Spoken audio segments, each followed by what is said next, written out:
pay it forward. No, All right. It's about that time. Yep. Let me get this last swig. It's already started, Chris. Welcome here into the Swoop here on KSU Owl Radio and on YouTube. I'm Jordan Griffitt, hosted with Chris Drummond and Jordan Jasper. Guys, say what's up to everybody out there. What's going on, baby? How's it going? I love the energy, Jordan. Appreciate that. All right, well, this is going to be a tough episode for me because, quite frankly, most of our topic is going to be about the game Sunday. Mm-hmm. And then we will talk about it now, and then we will never talk about it again. Never? I don't foresee Forever, myself ever ever? having to bring it up. No, I don't. No, of course I'm kidding. But in case you guys have not been aware, Tampa Bay rolls in the Super Bowl, 31-9. Yeah, it was a beatdown. Really shocking for most fans out there. This was not what was going to. This is not the predictions. No one saw a blowout for Tampa Bay, as rather people saw a blowout for Kansas City, but not really this. So, guys, I just some thoughts. What went wrong for the Chiefs? What went right for Tampa Bay? Whatever you guys think, just blurt it out. Everything and everything. For that, for both. You know what I mean? Listen, Tampa Bay got to give their defense credit. They just absolutely was on Patrick Mahomes like he was just a piece of steak, and they ain't ate in about 3 days. They was just all over him from the jump. I think the game plan for the Kansas City, I think they should have ran the ball a lot more in the game to at least take the pressure off of Mahomes of dropping back so many times, trying to look for that big play. As far as Tampa Bay goes, you seen exactly what they did. They was balanced. They ran the ball. They didn't allow Kansas City to get a lot of first downs on the offense of Kansas City to get first downs. Tom Brady was efficient as usual. A lot of those plays in the first half, the referees gave them a lot of yards on those plays. But overall, Tampa Bay just played a very controlled ball game and didn't allow Kansas City for the big play or to get into rhythm offensively, and that's why they won this game. Jordan. Oh, yeah. So I feel like there's a lot of things that went wrong with Kansas City. First off, to begin with, they were without outside linebacker coach who was involved in a car accident. They also had Mahomes. So, yeah, Mahomes was struggling to start, but you could really see that toe injury taking a toll on him because he definitely looked beat up.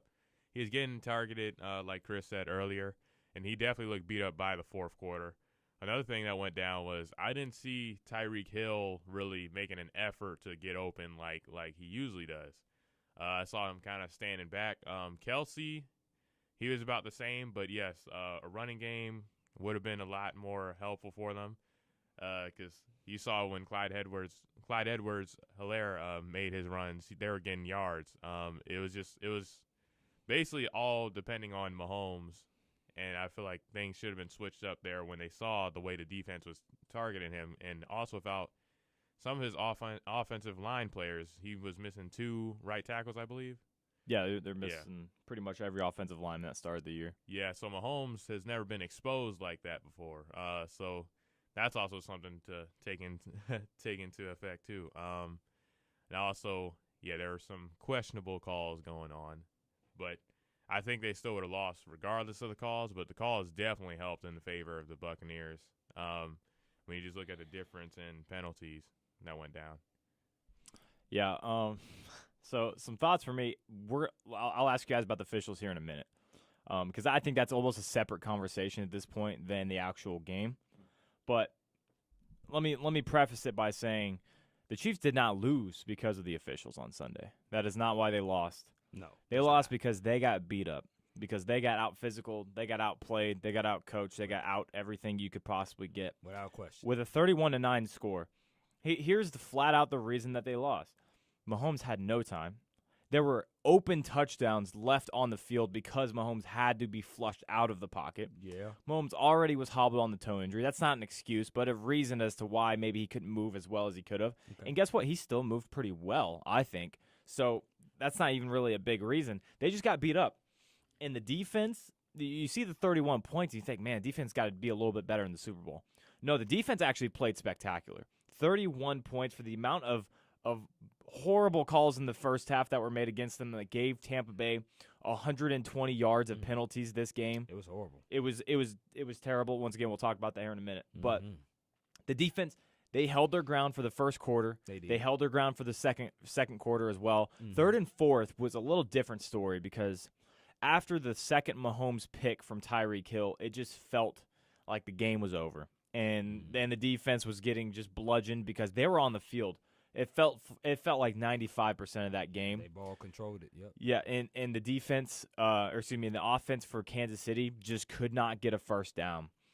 The difference between the Kansas City of old and what we saw in the Super Bowl is not only the offensive line, but when you have a 3rd and long with Kansas City, they get into third down just as much as any other team. This is football, but they always convert on third down. Always convert on third down. 3rd and long. You get 3rd and 8, 3rd and 12, it never matters because the Chiefs can always convert. They didn't do that because the more you get on third down, the more you have to pass protect because the more pressure you're going to be getting because these guys know he is going to be throwing the football. And they pretty much knew that the entire game anyway. Yep. They were able to get in their stance, get some time, get a breather, and they're going to go put their hand in the ground and go get after Patrick Mahomes, and that's exactly what they did with a lot of rotating parts that, quite frankly, shouldn't be starting in the NFL, and there's a reason they're backups. I'm not faulting the offensive line, even though they were directly correlated to the loss. Yeah. They're backups. This is why they're backups. They're not supposed to be in this Super Bowl. They're not supposed to be in this situation. I dig. And so I don't blame the offensive line. It's just injuries. It was just a poor timing. And then it was a lack of adjustments for the Chiefs. You saw going into the first half, they were shutting the offense down. And the defense never changed for Tampa Bay. Nope. The offense also never changed for Kansas City.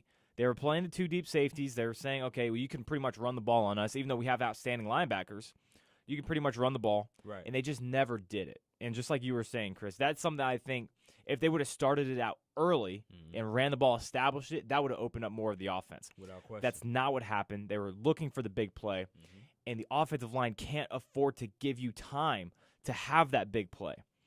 There was a tweet that I saw. It was one of the Travis Kelce touchdowns against Cleveland when he hurdles into the end zone. Yes, indeed. They ran that same play against Tampa Bay. He was wide open, but the difference was Mahomes had to already scramble 10 yards out of the pocket. Couldn't get it to Kelce. Nope. That is a touchdown left on the field because of the offensive line. Direct correlation. That is why they lost. But I want to ask you fellas about the officiating. Okay. In the first half, they had 95 penalty yards.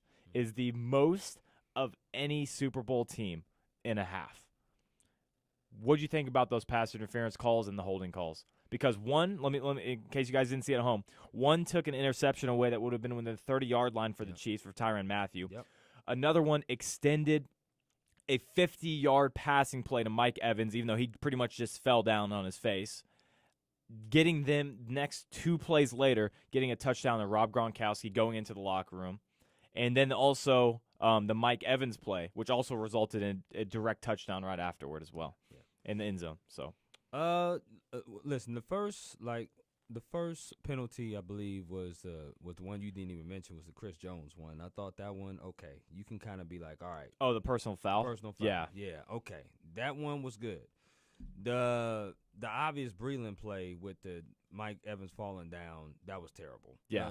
There's no other word you can use. I mean, you could say awful, you could say just bad, but terrible is the word for that because there's just no contact. I mean, it's not pass interference. He didn't push him down. They tripped. And the ball was not even in the vicinity for Mike Evans to catch it. It was incidental contact, which by rule is not a foul. Right. Now, the worst one, though, was the Tyrann Mathieu. Yeah. My gosh. Yes. He threw the ball out of bounds. He ran into Tyrann, and then play is over. The ball is already out of his hands. He ran into Tyrann. The ball's out of bounds. He has no way of catching the ball, but then it's holding or pass interference. I don't get that. I didn't get that call at all. And if I was Andy Reid or Big Red, I would have had to say something to the officials because that set up a 1 yard. They're at the 1 yard line, literally another touchdown. And in the very next play, they threw a touchdown to Antonio Brown, if I'm not mistaken. Yep. So those two calls were just blasphemous type of calls. And the interception call, I mean, that's another bad one as well. I mean, ball is tipped. Tyron intercepts it. The guy gets called for being in the neutral zone, I believe. It was a holding on Charvarius Ward. Okay, Ward. Yeah. Ward hold, right? He wasn't holding him. Right. That Yeah. was not a hold. So, to me, those three calls definitely had a big momentum swing. Maybe not points-wise or eventually points-wise, but it swung the momentum. Because when you get a turnover, you think you got a turnover, and now you're like, oh, man, we got to reline up because it's first down again. It just gives the momentum back to the Buccaneers, and they took advantage of all of those calls that they got. It was a whopping, 95-5 in the first half Yes. as far as penalty yards? Right. That's extreme. I mean, that's one penalty was called on the Bucs, and that's crazy. So to me, those three calls definitely had the momentum swing into the Bucs' favor. Oh yeah, to me, it was already looking bad because we knew heading into this game, refs tend to be on the side of Tom Brady throughout his career, but so it was kind of like Mahomes. Being the Chiefs, you were going to have to play against Tom Brady and the refs in this game. That's just the reality of it. But since the Chiefs weren't the Chiefs, it was already a loss. One, because you definitely can't overcome the refs if you aren't a team of that caliber. And especially that interception. That interception was a big deal. I feel like that right there kind of killed off the rest of the hope that they had in coming back in this game, because I predicted sort of a comeback. I thought it was going to be a comeback Super Bowl, but when I saw that right there, that is a total kill of momentum, like Chris said. And the Buccaneers, everything went their way, and no penalties on the Buccaneers really for the most part. And so I'm like, wow, it's almost like they put their money on Tom Brady and didn't want anything to go down. So that's my thoughts on it. Yeah. You both made great points, and I want to talk about the officials. This is the last time I want to mention it because, once again, the Chiefs didn't deserve to win this game anyway. They didn't. So, and it wasn't a close game. So, really, these penalties didn't end up being much of a factor. But I do want it to be on the record that this was the biggest disparity I've ever seen in a football game. Okay. To where the Buccaneers truly did not have one call go against them in the first half. Yeah. They had an offsides, which is an obligatory flag. You have to throw it. It's not a decision. It's clearly he's right there offsides. You have to throw it. Yes, you do. The holding call was horrendous. That was the interception that they just wanted to take away. The Mike Evans one was an absolute joke. He trips up with Breland. Don't put your foot there, okay? You're the one who fell. It's not Breland who tripped you up. So he falls to the ground. That's pretty bad. And listen, he threw his hands up because he knew if he falls down here, he's probably going to get a call the way they've been calling the game before him. Sure enough. Gets 50 yards off of that. 50. Mike Evans also, and Mike Evans didn't do anything wrong the second time. He's running his route. By the time he looks back to Tom Brady. The ball's already in the end zone, already over his head, and already 10 yards off the mark. Mm-hmm. And Tyrann Mathieu gets the holding call. And both of those plays were going to be fourth down. So that was going to result in 0 points and 3 points for Tom Brady. Possibly, yeah. Once again, it's not the reason that they lost. No, it ain't the reason. But it is a factor. And anyone who says that it isn't is clearly a high on something, okay? Because it was a clear factor in this first half. They pretty much gifted them those 14 points. Yeah. But once again, with the final score and how bad the Chiefs performed, I'm not upset about it. I'm upset about it, but I'm not putting anything on the loss on the officials. But once again, it was a factor because those were bad calls. Momentum plays. Yes, momentum swings that went in Tampa Bay's favor, and it was the entire game. Another problem that I had with the officials is 5 yards for Tampa Bay. That's physically impossible for them to be 90 yards on the Chiefs, but then pretty much 0 yards on Tampa Bay. DBs play the same way. They all hold just about the same amount. They all pass interference just about the same amount. So where is the flag for Tampa Bay? Never saw it. Never came. Nope. In the second half, it was pretty much irrelevant because, again, the game had already been wrapped up by mid-third. Yeah, it's been out of hand. But where were the flags for that? Because Travis Kelce and Tyreek Hill were getting abused at the line of scrimmage. They were hitting Kelce every play. David was, and he still got 120. Yes, he did. Yes, he did. Now they shut Tyreek out. They did. He got one or two pretty much big plays, and that was about it. Right. But where are the flags for Tampa? I don't understand it. If you want to call it both ways, go ahead. They can be ticky-tack. That's fine. If you want to call it, no one's going to watch that, but go ahead and do that. Right. That's not what happened. It was called one way the entire game, and by the time it got to the mid-third quarter, it was already over, and now we're not really even talking about it today, so except for us. All right, next question for you guys is Tom Brady. I asked this question before. I asked it in the NFC Championship game. I asked you guys, if Tom Brady goes to the Super Bowl and wins, which at that time to you guys sounded absolutely asinine, ass-a-10, ass-11, Stephen A. Okay. But okay. Is Tom Brady the greatest sports athlete of all time? Now winning his 7th Super Bowl on his second team. It's worth an argument, that's for sure. I'm always going to think MJ, because 6 for 6 with 6 rings, no blemishes on his record. It's tough to go against that. Brady has lost 3 Super Bowls, but getting to 10 is incredible. Winning 7 is incredible. So it's worth an argument, but I'm still going to rock with MJ, number 23, Jumpman. Yeah, I find this argument kind of hard because different sports have their own challenges. So I can't necessarily name a best sports athlete, but I will say, sort of like I will argue for a MJ, or even if we look in MMA, like Khabib, like in boxing, we got, guys like Floyd Mayweather. So I can't necessarily name a top guy, but I definitely wouldn't say he's surpassed the likes of MJ though. Okay. I'm real quick. I don't want to harp on this too much. Floyd Mayweather for boxing? Well, no, I don't think he's the greatest. Okay. I'm just talking about record-wise. I'm like, he's like top 10. People do not respect Floyd Mayweather. Oh, just saying. Yeah, because he's all about the money. Yeah, I mean, listen, 50. He retired 51-0 or 50-0, 50-0. I mean, he's beat up cab drivers. Let's be honest, for a lot of those fights. Yeah, I did say cab drivers. Yeah, a lot of times he'll wait till guys are past their prime. Okay, yeah, exactly. And I don't. Again, I don't want to harp on this. I don't want to get into the first guy I thought of. I get it because he had the perfect record. So for me, the answer is no, because people forget about Wayne Gretzky. Listen, Wayne Gretzky has twice the career that Michael Jordan or LeBron James has ever had. Getting to 10 Super Bowls is twice as difficult as winning 6 titles in the NBA. The NBA is built for dynasties. The NFL is not. With the salary cap now implemented, you have guys leaving every single year. Vital players like Kyle Van Noy. That's an example of the Patriots players who left last year. You have constant turnover in the NFL. The NBA, okay, give me KD. I'm going to trade for Kawhi. I'm going to trade for this player, that player. And you're good for the next 10 years if they stay.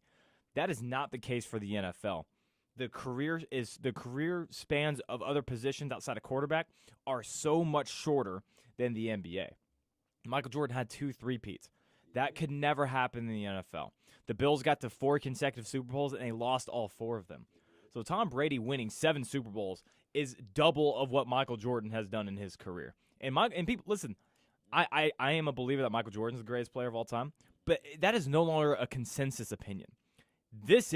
Tom Brady is the greatest quarterback of all time. And maybe with him, I still think it's Jerry Rice being the best NFL player of all time. But Tom Brady is the greatest quarterback, the greatest winner in sports history. But for me, that still puts him at 3rd because I have Wayne Gretzky at 1.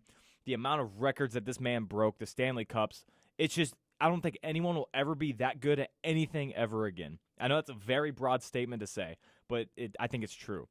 And then Khabib Nurmagomedov is still number 2 for me. 29-0 in MMA is tougher than 10 Super Bowls. It is. It's just, I don't know how, but it is. In MMA, you can lose.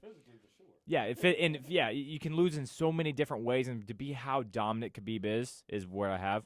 And then Tom Brady is number 3 for me. Honestly, I don't even have Michael Jordan in the top 5, to be honest. Michael Jordan, LeBron James. Well, because you have these other athletes that are so dominant in their sport. Usain Bolt, dominant in his sport.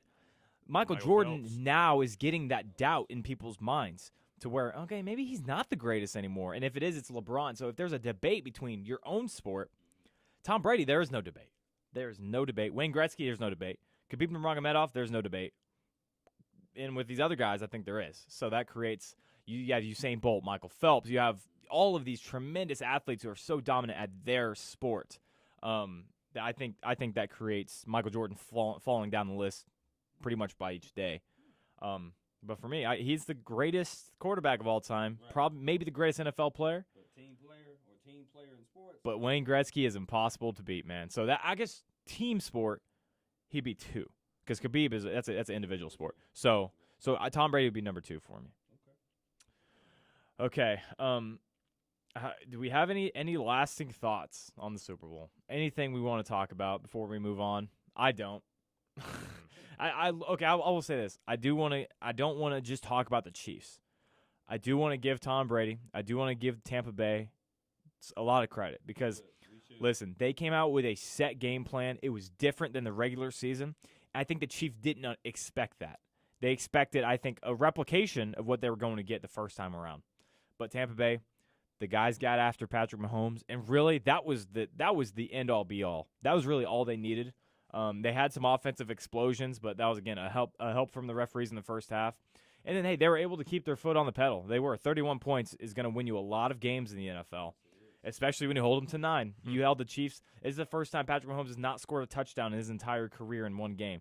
That's insane, or at least some game that he did play in. So they did everything right. They did. They kept their foot. They were physical. The offensive line was terrific. The running back core, Leonard Fournette looked like a different guy out there. And Tom Brady did what he did, and Rob Gronkowski benefited from it. So got to give Tampa Bay, Bruce Arians credit. Bruce Arians might have a Hall of Fame career. We'll see. But you know who does. And he has pretty much 3 separate Hall of Fame careers within one career, and that's Tom Brady. So credit to Tampa Bay. They deserved it. Everyone counted them out, including me, including us. We all picked the Chiefs. And he proves us wrong yet again. I don't know what it's going to take for people to stop betting against him, but this is what happens. Oh, yeah. What did you guys think of that halftime show? Oh, I loved it. I love that halftime show. The Weeknd's a superstar, man. That's my guy. You know, I love The Weeknd. He did a combination of all 3 albums, past 3 albums, the songs, the performances, the masks, the men in the suits on the field. Everything was good. I liked it. There are some people who complain about it and they say, "Oh, well, he just stood there and sang." That's what a concert is. That's a performance. I don't understand. Listen. I don't get people who, if you didn't like The Weeknd's performance, did you like it? I thought it was Okay, well, you didn't dislike it, right? Nah, I mean, I just thought it was, pretty normal. Really? I thought it was. Yeah. I thought it was the best one I've ever seen, personally. Well, really? Yeah. The best one? What's one that's better than that? Look, all right. I mean, I know people did not like this one, but I really like the Justin Timberlake one.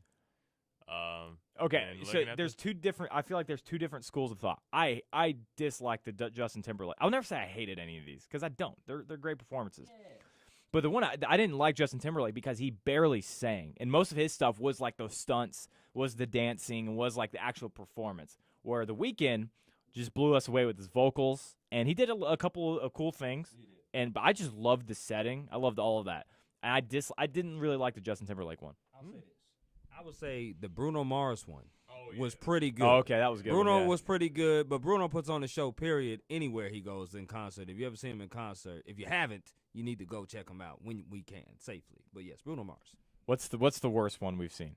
Or at least favorite? Of our lifetime, the recent ones. I guess the Katy Perry. Outside of the Shark, I thought it was pretty good. I thought the Shark was the good part.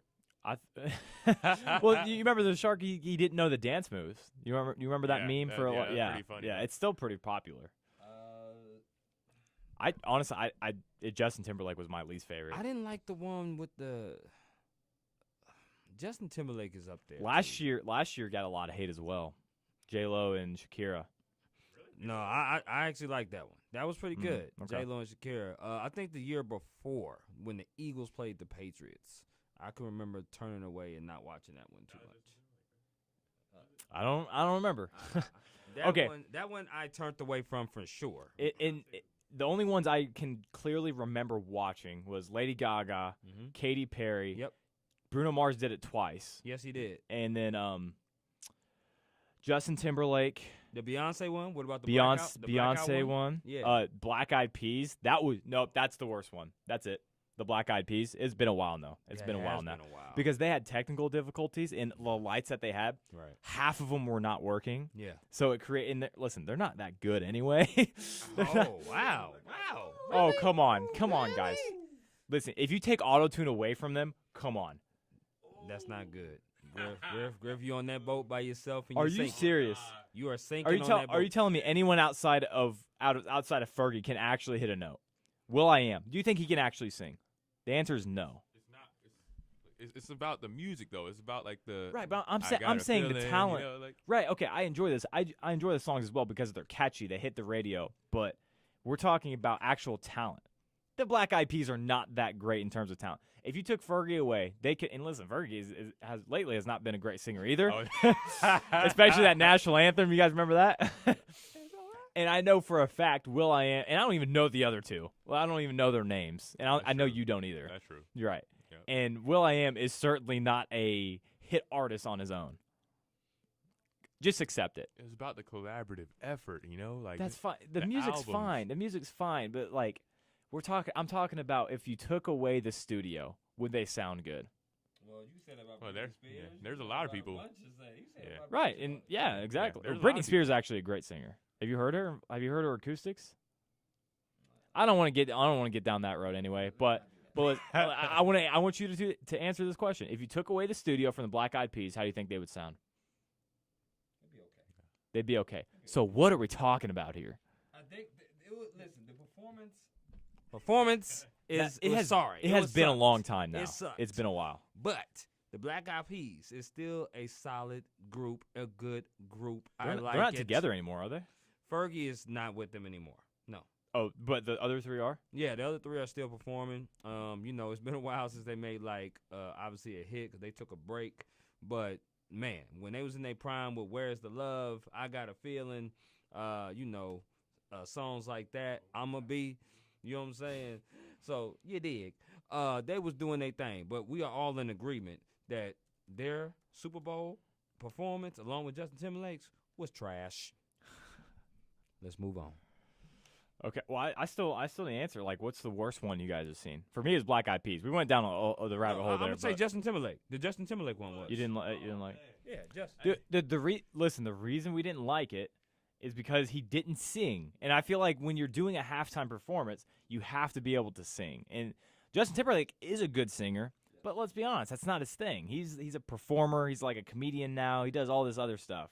He's just not a singer. I mean, and The Weeknd is almost he's the antithesis of Justin Timberlake. He's a singer, he's a performer, but he does not dance. And when it does, it's like Michael Jackson smooth, like it's little movement stuff like that. So I thought The Weeknd's was my favorite so far.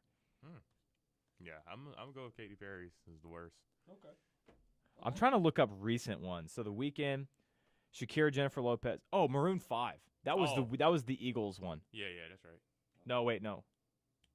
No, that was that was the Falcons Super Bowl. Yeah, I think. Wait, was it? Wait, no. Wait, hold on. Last year was J-Lo. It's not telling. Miami. That was Miami. Okay, so then the year before, no, you're right. It was. So it's in Mercedes-Benz. That was the Eagles Super Bowl. Eagles versus the Patriots, correct? No, that was Patriots versus Rams.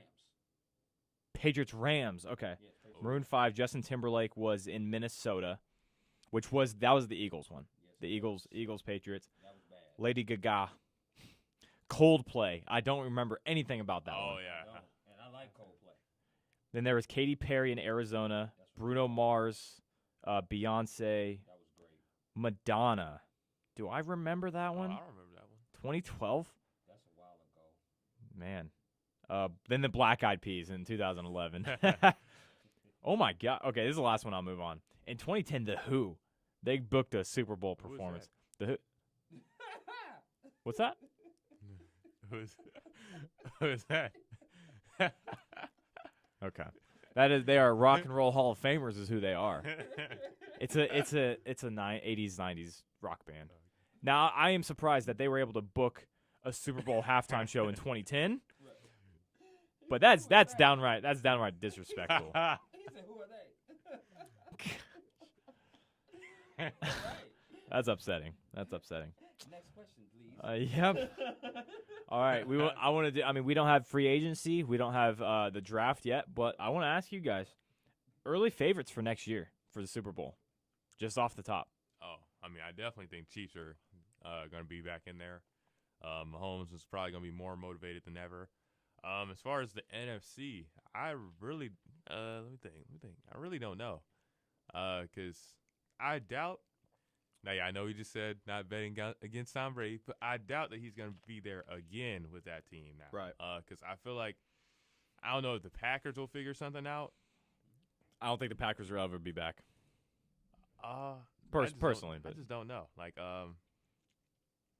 you should just pick the two Super Bowl teams, the Chiefs and the Bucs, because that's what happens. They'd always rematch. That's how it works. Probably so. Okay. But I wouldn't be surprised if another NFC team threw them off. Very original. You. I just can't. I think the Chiefs obviously going to be back there. They're like Jasper was saying, they're going to be motivated. Also the Bills. Listen, you learn from the tough losses. You get better with the tough losses. I think the Bills are going to be a team to be reckoned with as well in AFC. You got to throw in the Buccaneers. They're going to keep most of that defense together, but as every team does, they're going to have a couple chinks from the armor lose. They're going to probably lose Shaq Barrett. They're going to probably lose Is his contract up? Yeah, I believe so. Oh, man. That's big. I believe so. That's big. They're going to lose a couple pieces from that team. And that's what you have to do. You have to take from a team to kind of, take some chinks from the armor. So Buccaneers, Packers, and a surprise team, which would definitely surprise me, but the Rams. I think they could possibly be a surprise team if they can possibly get maybe another piece on their team, maybe defensively or offensively, some kind of big-time piece that can make an impact on that team, but the Rams as well. Would you believe that Von Miller's also a free agent? Or scheduled to be, at least? Wow. Well, so when do you guys know when the league year ends? I feel like it's in March. It should be early March. So okay, early March. So we'll see more free agents, and that's we can trades too now because people are starting to kind of whisper about Russell Wilson, Carson Wentz. Yeah. Well, Watson, I don't think is gonna get traded. They came out and said they don't want to move him. So, but still, it's a possibility. But it is a possibility. So. It is a possibility. But I just don't think he'll get moved. But Wentz will definitely get moved. Yeah. There's no question about that. It's just a matter of where he goes. It's not really going to shift the league to see where So I mean, really, this prediction is going to be wrong for us because again, there's no free agents and there's no draft, so we don't have anything to base it on. Plus the injuries before training camp. There's always a torn ACL that changes a team. But for me, I'm not picking the Chiefs to go back to the Super Bowl. Going to the Super Bowl 3 years in a row. I don't think people understand how difficult that is. And I know the Chiefs are fantastic. And I know that the offensive line is going to get patched up. Brett Veach is not going to allow Patrick Mahomes to get hit that much this year again. The problems are going to be fixed, and they're not losing anybody major. They're losing Alex Okafor, I think Anthony Hitchens, Sammy Watkins, Demarcus Robinson. Like, that's it. They're not really losing anybody significant. So I'll come back to my AFC pick. For the NFC, I have a hard time not picking the Buccaneers after what I saw, after them just pretty much abusing the Kansas City Chiefs, and considering that might not even be the best Buccaneers team. That was only the first year, and they're only probably going to get better. Antoine Winfield Jr. is a freak. Tristan Wirfs is one of the best left tackles in football, or right tackles in football already. They have so many young pieces, but I'm picking the Rams. I am picking the Rams. I think Matthew Stafford would have a Super Bowl at least appearance under his belt if he were not playing for the Detroit Lions. If he were playing for any other team, at this point he would have gotten surrounded with enough talent to get to the Super Bowl. He is a top 5 guy if he gets those pieces the Rams have those pieces. They have 2 elite wide receivers. They have the best defense in the NFL. So I think the Rams make it to the Super Bowl. Again, everything is going to change, but it's fun to say right now. Yeah. Oh, yeah. And for the AFC, the Cleveland Browns. Yep, I said it. The Cleveland Browns. Here's the reason why. Listen here.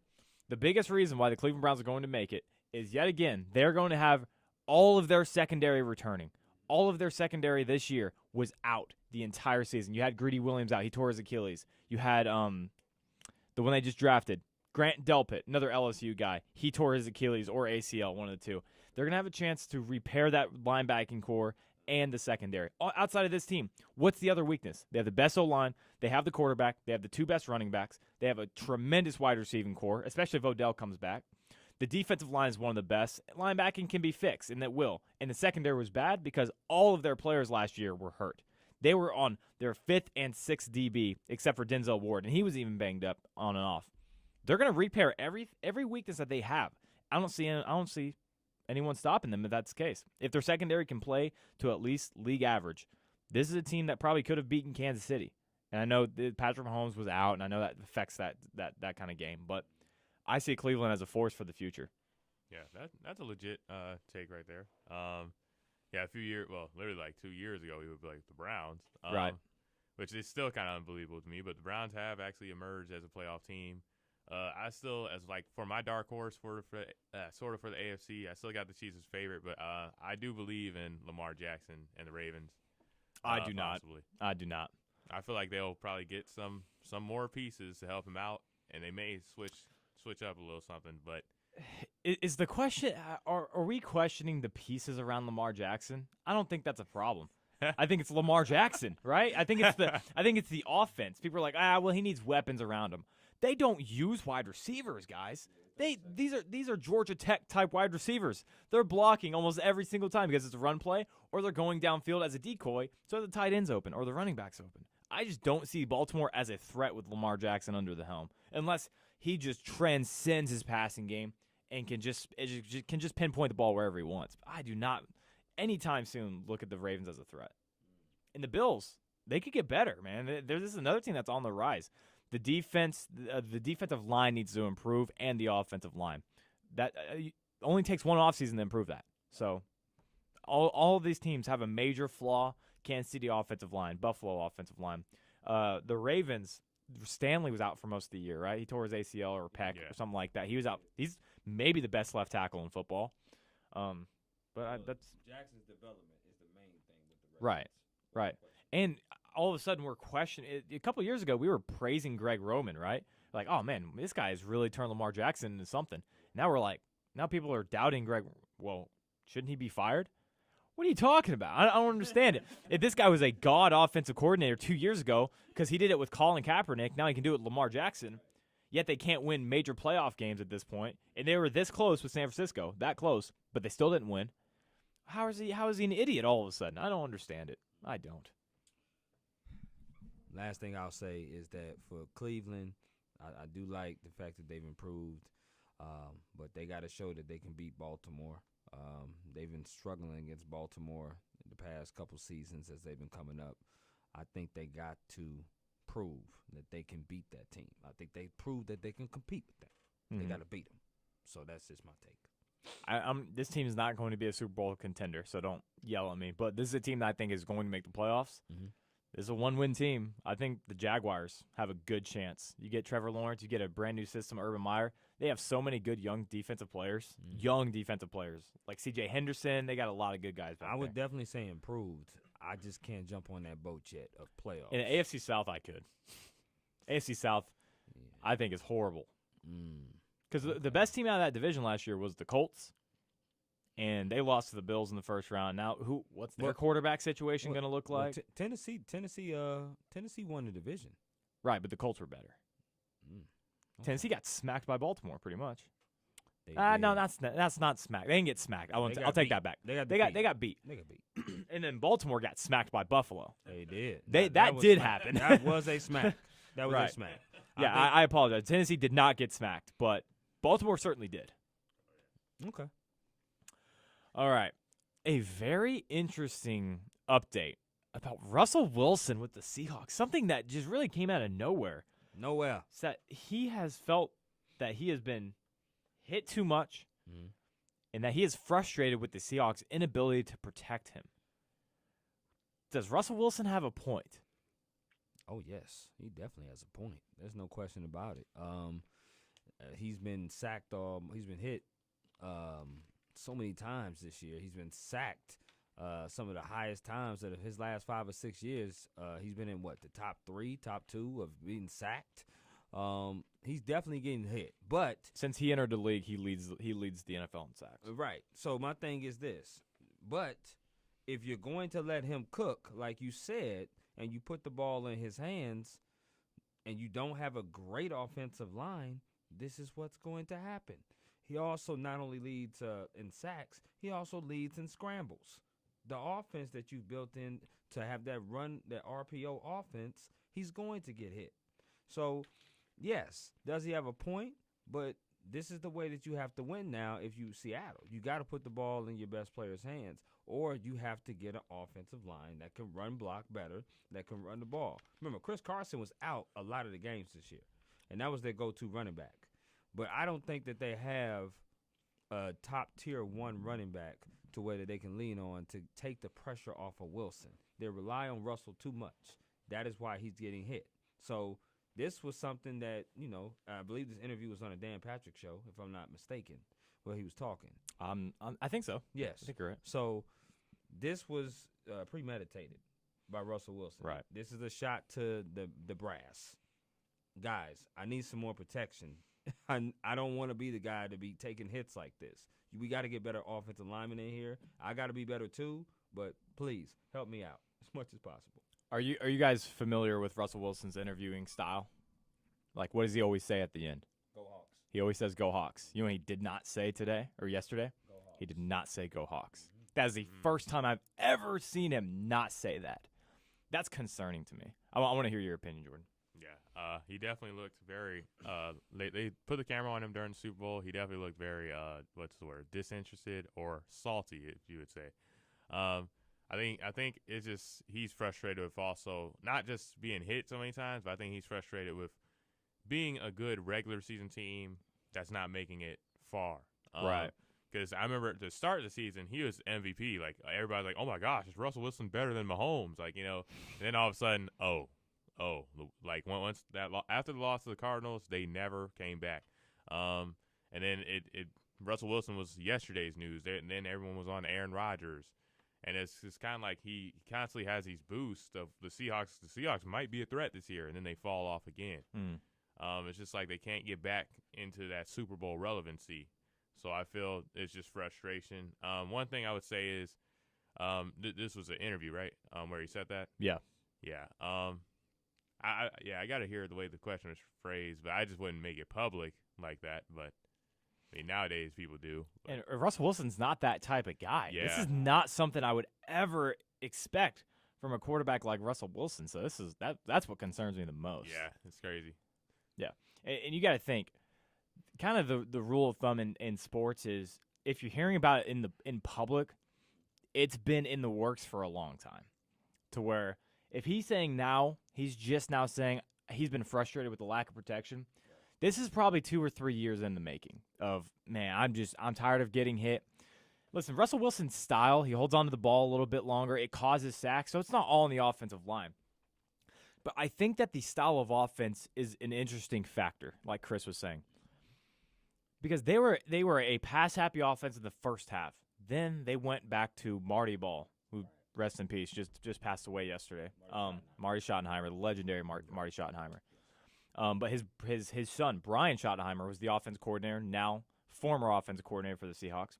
They ran the ball a lot more in the second half of the season versus the first half. And people were saying, well, do you not trust Russell Wilson? I don't think that's the case. I think he's looking to protect Russell Wilson. Because the last 4 years, since Brian Schottenheimer has taken over, they have led the NFL in rushing attempts and quarterback sacks. How is that possible? That tells me you have next to the worst offensive line in football for that period of time. Because if you're running the ball heavily to protect your quarterback, because you don't want to put the ball in his hands and have him get hit, you run the ball frequently and often, and then all of a sudden you want to switch that. You want to throw the ball. You want to put the ball in the air. He's taking even more sacks. So you go back to running the ball. He's still taking sacks. What's the one consistent test here? The offensive line. This offensive line has been horrendous for the last 4 years. They've been in the bottom 3 in spending in the offensive line every single year Russell Wilson has been on the team except for one. That is absolutely mind-blowing. You're not investing in your offensive line, which outside of your wide receivers, actually even more than your wide receivers, I think is the best investment you can make. The best friend that you can give a quarterback is an offensive line. That's why if Mahomes would have had an offensive line, I don't care who those weapons are. If he has 7 seconds to throw, the Chiefs dominate the Buccaneers. But that's not what happens because he doesn't have time to throw. Because Russell Wilson has to break out of the pocket. He has to do so many magical things with the football. It just breaks down. And so you need to invest in this offensive line. He has a point. And if Russell Wilson is saying this, that tells me so much. If he is frustrated, this is not Aaron Rodgers. Okay, this is not somebody that's going to come out in the media and just throw something out there just because. Right. Russell Wilson is the most conservative interviewer, the most conservative media interview you could find in the entire NFL, even outside of position groups. He is a tremendous guy, and he never says anything that really matters. And that's why, interviewers, reporters hate interviewing him because he doesn't say anything, but teams love him. And the fact that he has said this tells me more about the Seahawks than it does about Russell Wilson. So my next question is for you guys. What's a trade for him? It sounds like he also was asked a question about trades. He said, you're going to have to talk to the Seahawks about that. I am not. He did double down saying, of course, he wants to stay in Seattle, which I don't doubt. I think he does want to stay there because I don't think he's the type of guy to force his way out. But what is a possible trade package you could put for Russell Wilson? What's it going to look like? Because Deshaun Watson is 4 to 5 first-round picks. Russell Wilson's twice as good as Deshaun Watson is, and I can't imagine a trade package for him. I have no idea what type. I don't know. It would have to be a swap. You would have to get a really good quarterback in exchange for him. The problem is if you have a player the caliber of Russell Wilson, you're more than likely not going to want to have to. You're not going to need to trade your quarterback for Russell Wilson anyways. Right. So, if your quarterback's good enough to trade for Russell Wilson, that means he's already pretty dang good, and you don't really need to trade for Russell Wilson. Yeah, so that's – yeah. But there is one situation out there to where that could be the case. Houston. Oh, yeah. That's the one. I mean, I don't think it's not going to happen. Let's put that out there. It's not going to happen. But I'm having fun talking about it. So I don't know. What do you think? He would Chris? be even more frustrated in Houston than. Oh yeah, no, it would be sending Russell Wilson off to pasture for sure. So basically, I don't think it's much of a actual package. You know what I'm saying? I think that's a very entertaining talk, though. You know what I'm saying? Right. Going from Houston to Seattle, and then flip flop back and forth. But what's the interesting thing to me was that Russell Wilson now, and also in that interview, as you talked about, as he didn't say go Hawks, he also said, hey, listen, I like to be involved more with my input on as far as I forgot about that, yes. And he was like, yeah, in the past I wasn't really involved, but, and then, they followed up with a question, well, would you like to be? He's like, well, yeah, I think I should. And moving forward, I think that the brass should talk to Russell Wilson and be like, hey, we're thinking about signing him, signing who, signing this, signing that. And that would help, too, being more involved in decisions like that and, just having an input, having a voice. Because, listen, they paid this man a 4-year, $140 million extension, which is annually averaged out to $35 million per year. When you pay a man like that, you want to protect your asset. You have to protect your asset. And the only way you're going to protect them is to get an offensive line, be able to run the ball, run block, and pass block at a better capacity. So that way you can protect your assets so he don't feel frustrated, beat up by the end of the year. That's what you have to do. So no package for him. The brass just has to be more communicative with your star player. Yeah, and you know what? They don't have a first-round pick this year, I feel like they never do. But I would strongly consider okay, you know what? The second-round pick is yours. You pick whoever we want. Whoever you want. Okay. Because, listen, if Russell Wilson wasn't on the Seahawks after the Legion of Boom They'd left, be trash. they would be the worst team in the NFL. If Russell Wilson was not on this team last year, they are not even close to making the playoffs. Trash. Russell Wilson is your franchise. He is in my opinion, I still think he's the second best quarterback in the NFL behind Patrick Mahomes. I know that's kind of crazy to sound, but that's how it was at the beginning of the season, and I still think so now. Okay. I think Aaron Rodgers has had more to work with than Russell Wilson has. I don't think we talk about the lack of support that Wilson has had the last 4 seasons. We talk about, he's got Tyler Lockett, he's got DK Metcalf. Again, what about the offensive line? What about the offensive system? The running game, too. The running game is much better in Green Bay than it is in Seattle. As of today, it is. And listen, Seattle, they led the league in rushing a couple of years back. Right. But did it matter? No, because they are protecting the offensive line because they don't want Russell Wilson to keep getting sacked because the offensive line is so bad. He's had Tyler Lockett. He's had Doug Baldwin. He had Ricardo Lockett. He was actually a good receiver for a while. Mm-hmm.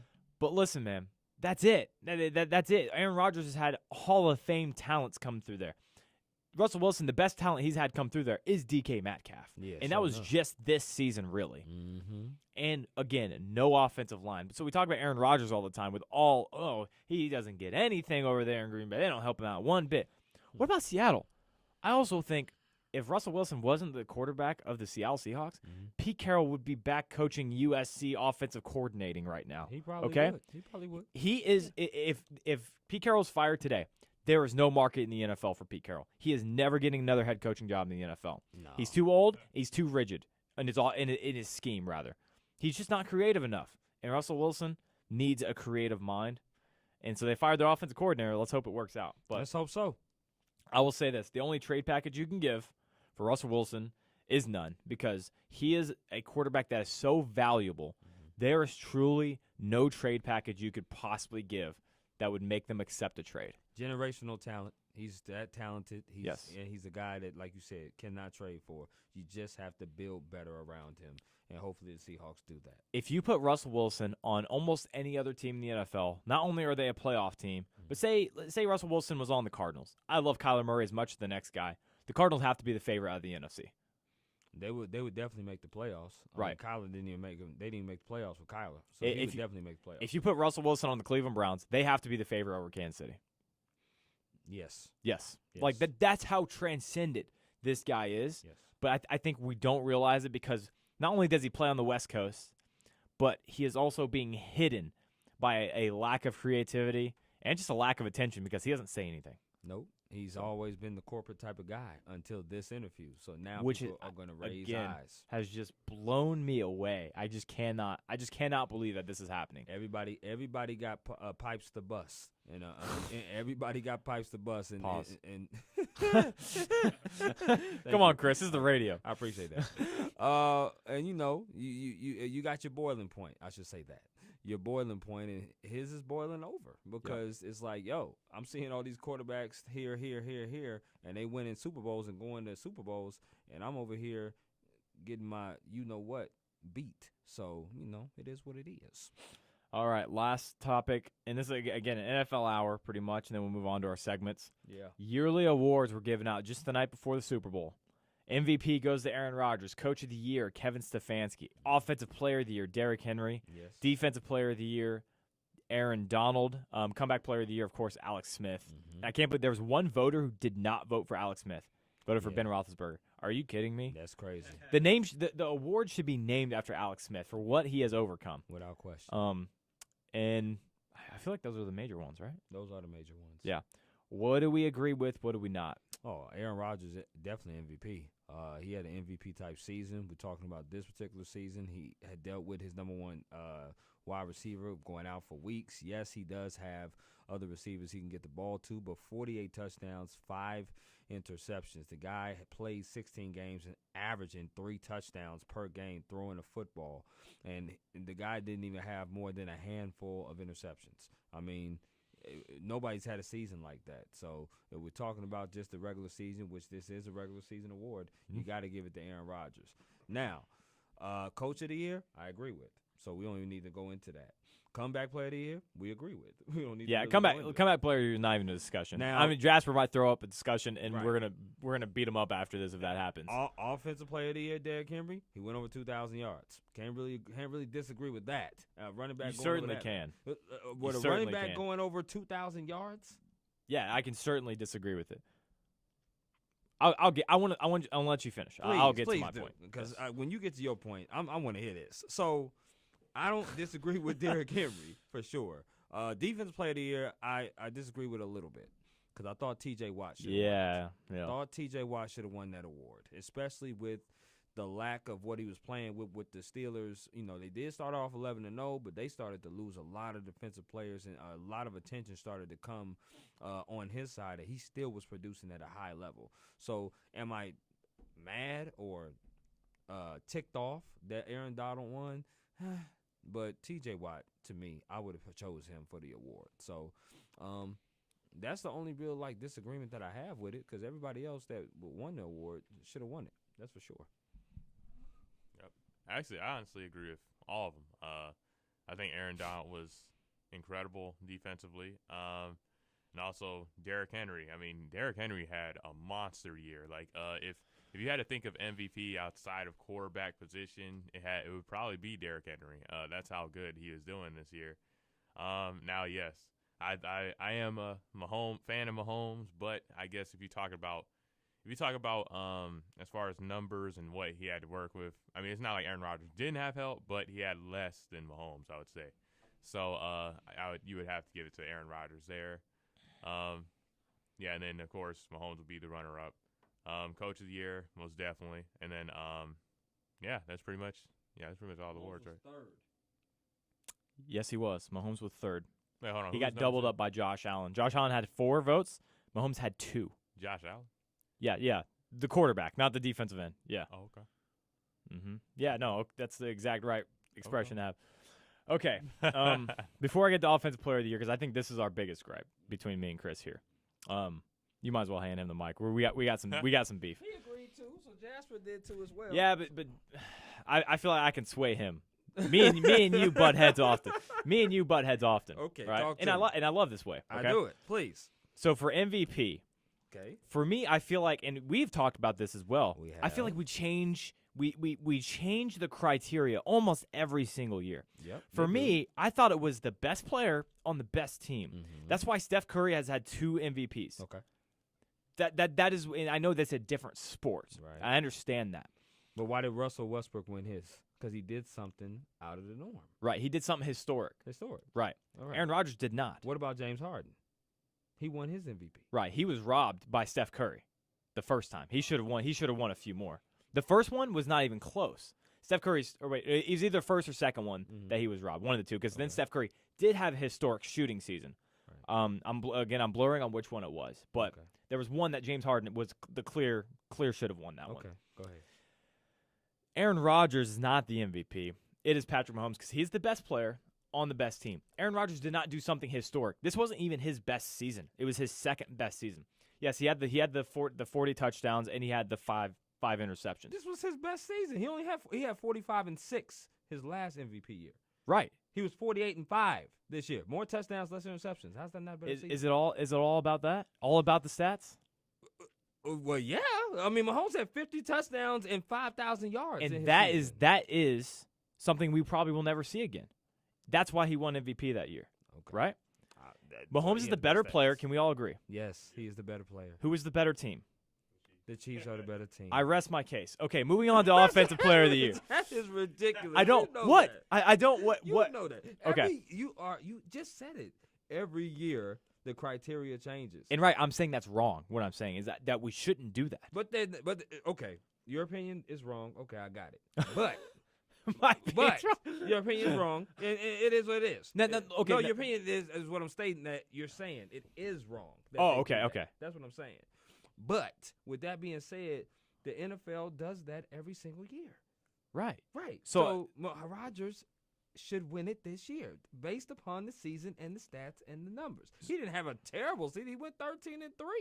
Right. But the Chiefs were better, and Mahomes was better. or is better at least.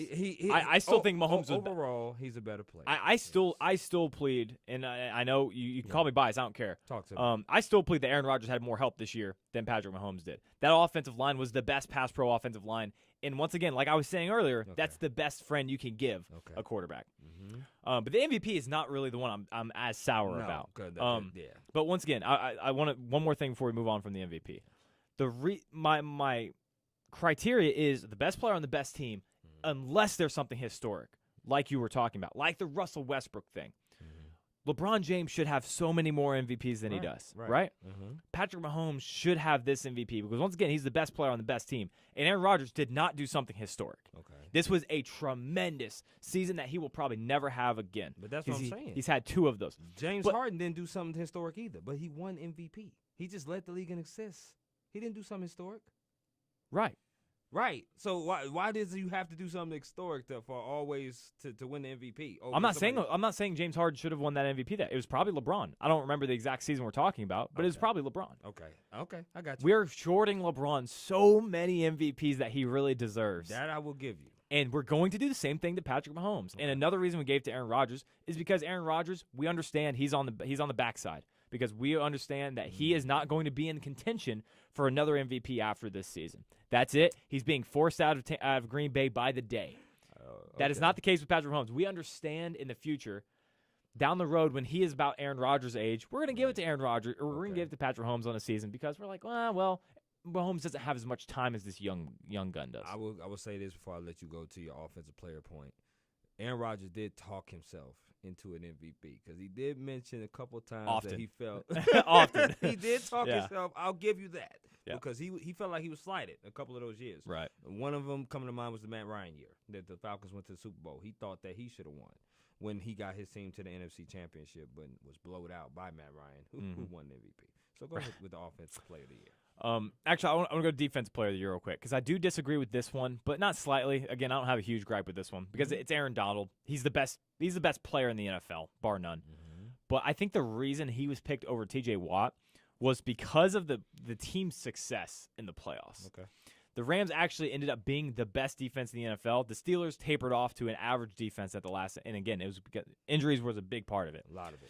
That, for me, I think is the reason why they gave it to Donald and not T.J. Watt, even though T.J. Watt did have the better year. So I think T.J. Watt probably should have gotten it, but I'm not throwing a huge fit about it. I'm with you there. But I am about Offensive Player of the Year. Talk to me. We were talking about history, right? Yes, we are. 2,000-yard season is a very good season. Very good season. Not many people have done it. But it has happened, actually, a few times. Yes, not many people have done it, but it has happened. Right. Travis Kelce has broken something that has not been done. He has had a season that has never been replicated, especially at the position he plays. To have, I want to be exact here, 1,416 yards as a receiver, 11 touchdowns as a tight end. But see, that is historic. Here's the problem. People don't think that. People think Gronk's historic season is better than that. No, they don't. Not even close. I'm telling you. Not even close. There's people out this is the greatest tight end season of all time. It's not even close. There's no debate. Okay. The touchdowns for Rob Gronkowski are his kind of claim to fame. Right. Do you think it's harder to get 1,400 yards or 20 or not? What kind of? I believe it was 17. 17 touchdowns. I believe it was 17. Which one do you think is harder when you're playing a Tom Brady offense? I would definitely say the yards without the yards, question. right? So yes. so I don't understand. Now I got a little heated there, but I'm not saying that you're wrong in people saying that. Okay, I'm not saying that is wrong, but for people saying that is stupid. I'm sorry, but 1,400 yards along with 11 touchdowns is much more impressive to me than the 17 touchdowns that Rob Gronkowski had, especially getting it from Tom Brady, especially with that defense as well. They had the ball a lot. The Chiefs did not have the ball, even though it was a good defense, not as much as the New England Patriots did. Derrick Henry was the best running back in all of football last year, but he's still not the best running back in football. It's Christian McCaffrey. Christian McCaffrey does so many different things. He is such a weapon. If he would have played this entire season, he would have had a very similar season to Derrick Henry, and we would be saying the same thing. Well, Christian McCaffrey, he had almost 2,000 yards if you add the receiving yards, but somebody is not going to be able to do this to Travis Kelce. This is historic. What Derrick Henry did is semi-historic. creating the Offensive Player of the Year, especially at technically a non-receiving position historically, versus what happened with Derrick Henry. I would say you have a point from people looking at it. Sorry, from an outside perspective, I think they're saying, well, Kelsey had 1,400 yards, 11 touchdowns, but Derrick Henry had over 2,000 yards. He's running the ball. He's always getting contact when he runs the ball. Yes, Kelsey gets contact as well. I just think they think that the 2,000 yards over a 16-game span is more impressive than a loaded Chiefs offense that has the best player on the best team, more than likely, or the best AFC team, at least this year. That's probably how they're looking at it. He didn't even get a vote, man. They looking at that to me is now we can talk about that being blasphemous. He didn't even get a vote. We can talk about that.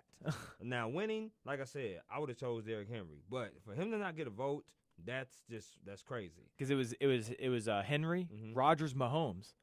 Travis Kelce had a better season than Mahomes. Well, they're on.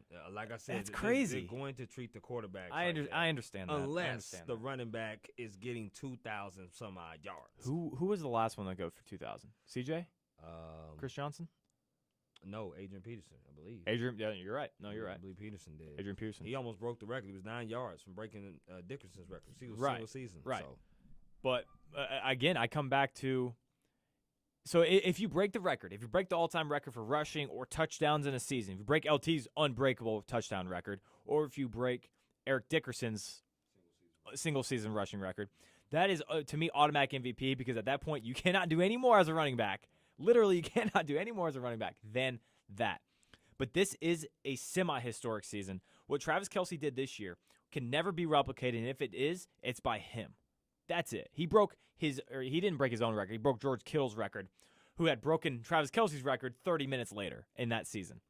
This is not going to happen twice. And the fact that Tyreek Hill got 1,000 yards as well is what I think is taking away from Travis Kelce.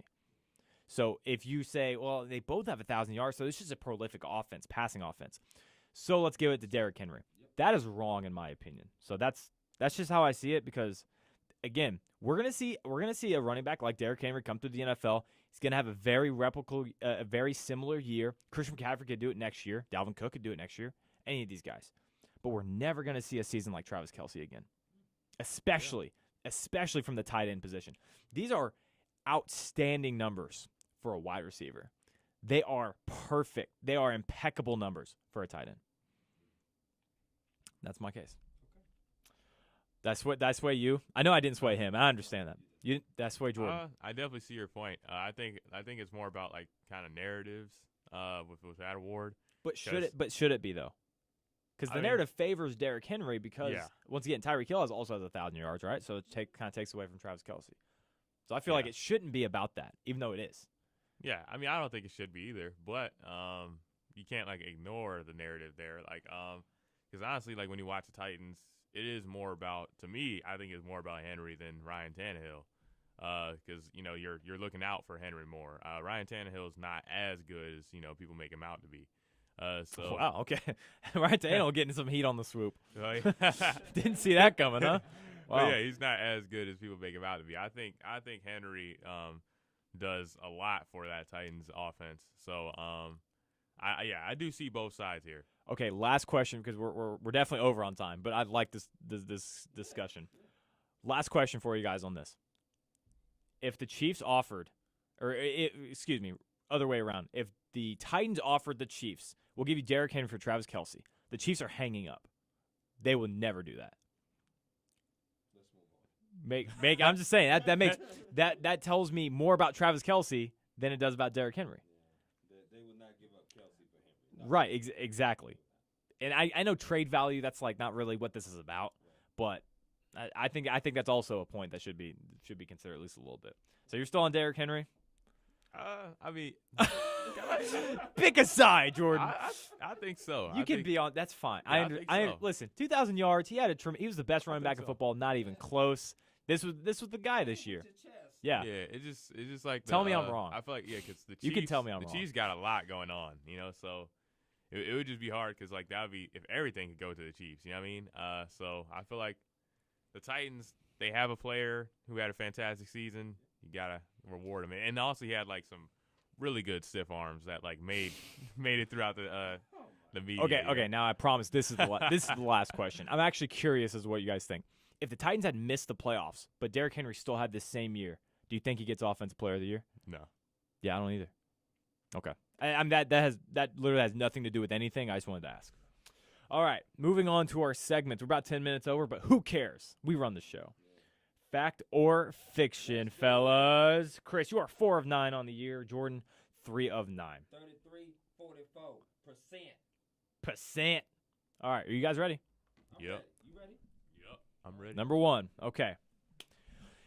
Number 1. You are more likely to be bitten by a shark in the ocean than crashing in a plane, or that humans are born with only 2 fears.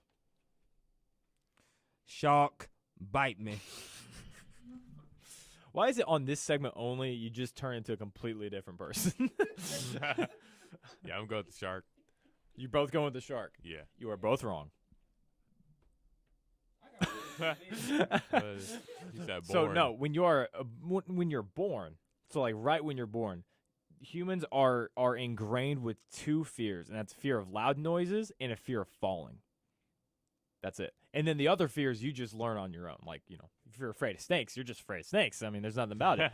But yeah, you're only born with 2 fears initially. Okay. So side question: what's your biggest fear? Like heights, snakes? Oh, yeah, snakes. Without question. You hate snakes. Yeah. Okay. Yeah. I would say like kind of like a lion or something like that. You're scared of lions? Well, like it's just like being chased down by one. I wouldn't want to be in a situation where I'm chased by a lion. Where you're in an open safari in Africa, and you're being. I don't know, like if you're in the zoo, what lions jump out, I mean, it's more realistic to being in Africa in an open safari and just being chased down. Shut the zoo down. Please. Oh man! All right, fellas. Number 2. Oxygen weighs up to 4% of your body's total weight, or that the longest one-syllable word in the English language all starts with S, or the longest one-syllable words in the English language all start with S. Oh, make that tigers, by the way. Yeah. Tigers. Yeah, tigers are more ferocious than lions. That's true. Yeah. They're scary looking. Yeah. I'm with that S. Okay. I'm going to go with the oxygen one. The oxygen one? Yeah. Okay. Talk to me. The true fact is the S. Yes, Yep. indeed. I know it. Yeah, you did, for sure. That's how this game is. You know the facts first, and then you work from there. And then if it's fiction, then it is. Yeah. All right, number 3. Chris, you were looking for a win. Jordan, you just need to not go for 3. Thousand Island dressing was invented by a woman who lived on the Thousand Islands off the coast of Indonesia, or that nobody actually knows how to open the vault at Fort Knox. Now, question: maybe people don't understand. Do you guys know what Fort Knox is? I do, but you don't. You don't? Okay, Fort Knox is like the most secure place in the world because it's just a big mine full of gold, and they have a huge vault there. Once again, it's the most secure place on Earth. I tasted the Thousand Island before, and it tastes really good. I'm going to go with that. It is good, actually. Yes. Now I'm going with Thousand Island, too. I think that's what they use in Zach sauce, like a little bit of Thousand Island. Dude, Zach sauce is the best. Zach sauce is fantastic. I feel like it only goes with Zaxby's chicken, though. It does. Yeah. That's fine. I mean, I'll use it with other chicken, but I mean, you guys are crazy. You guys also thought Derrick Henry should be Offensive Player of the Year. Okay. I forgot what you guys guessed. You guys both guessed the Thousand Island. You're both wrong. Ooh. I was happy to tell you guys that for the disrespect you gave Zach You're sauce. wrong. Yeah, I made that one up, but it's not that they can't open the vault in Fort Knox. It's that there's not one single person that can do it.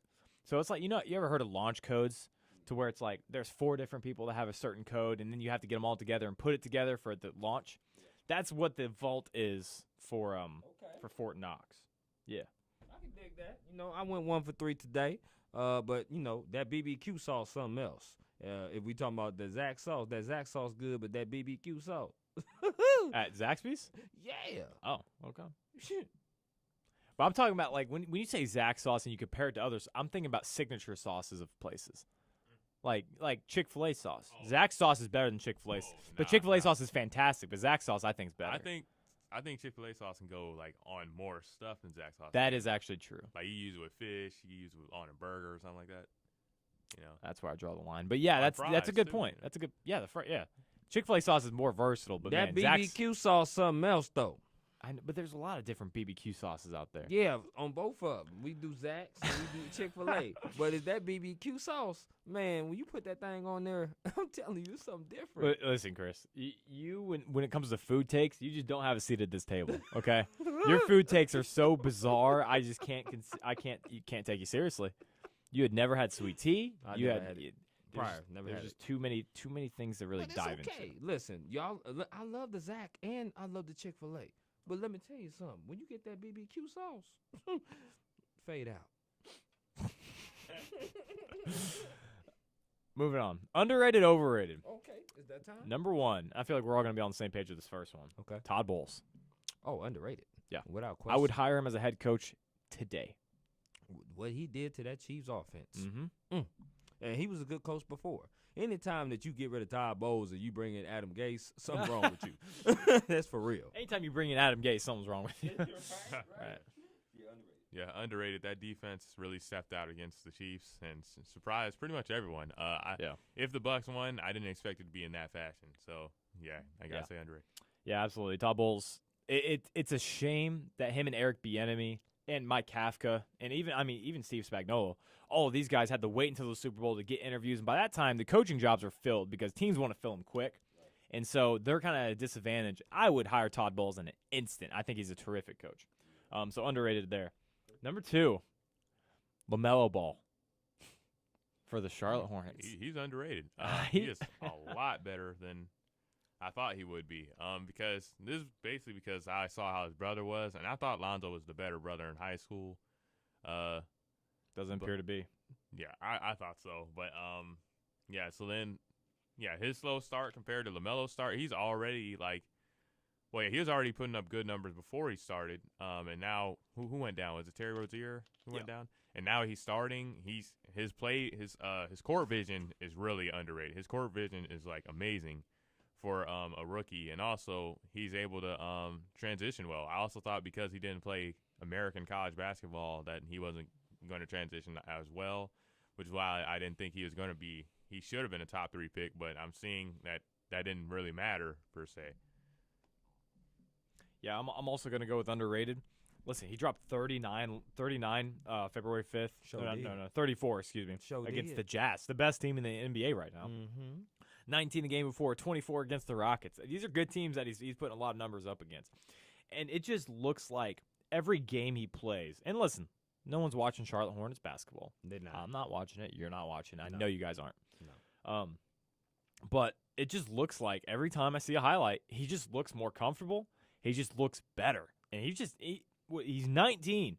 I'm 22. I can barely get out of bed in the morning. He's 19, and he just put up 29. Or he put up 34 against the Utah Jazz. I know this kid gets a lot of hate because we talked about him early on, and he's middle school. We talked about LaMelo Ball because of the Ball family. Right. This kid is a star, and the Hornets, man, they made such a great pick with LaMelo Ball. Yeah, simply everything y'all said wrapped into one. He underrated, baby. He can play. He can shoot. He can dribble. He can pass. The man had 7 threes the other night. He's balling, and he leads the league as far as rookies goes in almost every statistical offensive category that you can name. I mean, he out there balling. He underrated. Let's move on. Dak Prescott. Overrated. Oh, no hesitation. Yeah, no hesitation on that. Yeah, he's overrated. I'm not going to say he's not good, but he ain't hyped up for all what he is. Listen, his record with the Cowboys, his last 17 games is 6-11. The man wants to get paid north of 35 plus million and 40 million of Russell Wilson. Most of the quarterbacks that's getting paid that money has either been to a Super Bowl or won a Super Bowl. He has not been to either one. The man only has one playoff win, and that was against Russell Wilson. I dig that, but he lost to the Rams and only scored 3 points against the Patriots in the Super Bowl. So, Dak Prescott, yeah, he puts numbers up, but the numbers he putting up, his team is behind almost 21-plus points in the game. So he got a lot of fluff numbers, baby. He's overrated, and it's in all caps. Let's move on.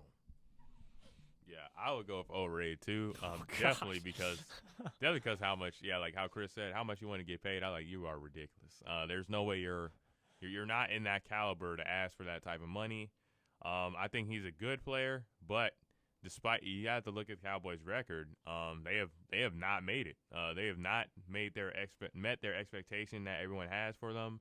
And Dak Prescott's got to take some of that responsibility too. He may be the best player possibly on that team, maybe questionably, but yeah, he hasn't lived up to expectations, so I'd have to say overrated. I mean, I hate to pile on, but I think I agree with you guys. But you could honestly, this is also a 51-49 situation with me, to where you could put me on the other side as well. And I have reasons for both. But for me, the reason is they almost made, I know it's a terrible division, but they almost made the playoffs with Andy Dalton, man.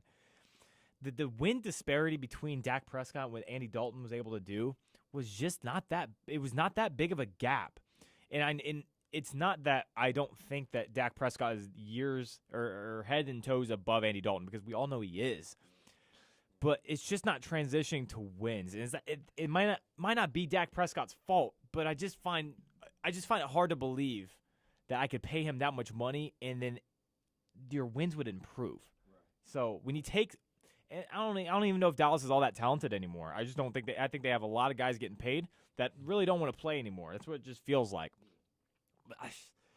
Stealing money. Yeah, stealing money. Yeah, that's what's happening. So I'm gonna go with overrated, but I think if you put him in a different offense, I'm willing to talk. But it's just the wins. It's killing me. It's tough to get over. All right, last one. We were talking about him earlier. Russell Wilson. I'm going with underrated. Okay.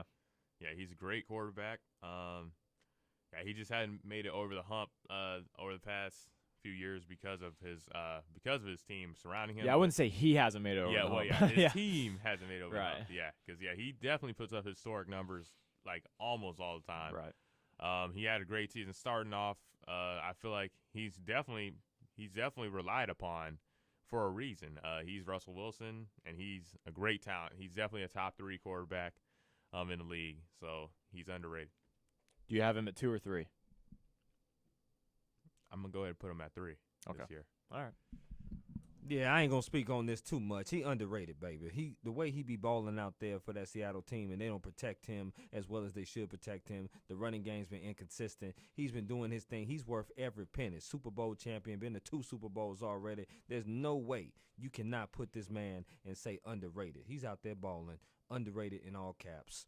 Griff, talk to him. Yeah, absolutely underrated. Once again, if he was in the situation that Aaron Rodgers was in Green Bay this year, I think they probably win the entire thing. I think he's that much better than Aaron Rodgers. I know that is crazy to say, given the season that Aaron Rodgers just put up, almost flawless season that Aaron Rodgers just put up. But Russell Wilson has just been failed by his team for so many years, and the fact that he's put up even comparable numbers with guys like Patrick Mahomes, with guys like Tom Brady, with guys like Aaron Rodgers, with the lack of talent, the lack of support, the lack of defense around him, I think says more about him than it really should for the other quarterbacks. If you put Russell Wilson in Kansas City, I love me some Patrick Mahomes, right? I don't know if the gap is as big as a lot of people think. It's not. I think Russell Wilson is a absolute stud. And I think he's already a Hall of Famer, even though he only has the 1 Super Bowl. I think he's already a Hall of Famer. So, underrated for Russell Wilson. We agreed on all those, yeah? We did. Yeah, we did agree on all of those. That's the first time. Yeah. First time. You know what? I'll say Dak Prescott underrated, just so we don't all agree. No, I'm just kidding. All right. Are you ready, guys, for top what? I'm ready. All right, Chris, you have not been doing great this year. No, I haven't. You're 2-10. I'm 20%. 20%. But, I'm about to bounce back this week, baby. And, Jordan, you are 3 of 10, which is, 30% is not bad, considering this is not that's something. Only one up on me. What you talking about? Right, but the thing is, this game is designed for really low percentages anyway. It's not like 50-50 like Fact or Fiction is. Listen, I give you 4 different options to pick, and you have to be right on one of the 4. You don't get any grace with this game. I'm gonna go 3 for 4 today. Really? Yeah. That's not going to happen. That's all right, a hot take right there. That's a hot take. Number 1. Top what? Okay, if you guys are not familiar again, I give them a stat and a person in a category They have to pick either is it top 3, top 5, top 10, or anything outside the top 10 is top nothing. Mm-hmm. So, number 1, and this is this season, 2020, okay? This is not career. This is just this season. Kirk Cousins in passing touchdowns. Is he top 10? Is he top 3, top 5, top 10, or top nothing? That's a good thing right there. He top 10. Top 10. Top nothing. Top nothing. Okay. I'm going to give it to Chris. He is technically 6th, but then there are 3 guys tied for 7 right behind him, but yes, he's within the top 10. So Chris, okay, not my prediction not going well. Chris is already 1 for 1. You 0 for 1, Jasper. Oh, hey. Some competitive fire. I like to see it. All right, number 2. Tre'Davious White in interceptions. Top 3, top 5, top 10, top nothing. Top nothing again. All right. I'm going to say top 10. Top 10. Okay. All right, Chris. Well, you're going to have to go perfect from here out. He is top nothing as well. People don't throw at Tre'Davious White. He doesn't get interceptions. Yeah. There was actually, I think, 7 guys tied with 4 interceptions in the NFL. So you had Xavier Howard. You had I thought he was up there. There's one more that was pretty close as Howard, but Howard led the interceptions again, second year. Okay. All right. Number 2, Melvin Gordon in rushing yards. Number 3. Oh yeah, number 3. Excuse me. And this is definitely a top nothing.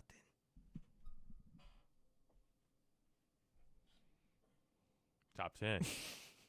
Well, Chris, what are you doing? I wish there was a video. We could just see what you just shaking over here for some reason. He was 10th. You are exactly right, Jordan. You have your prediction is officially wrong, Chris. I would like a formal apology at the end of the show. That's straight up. That's straight up. That's just booty right there. Melvin, was 10th. He was 10th, 986 yards. Philip Lindsay missed a lot of time this year. Let's move on, man. Yep.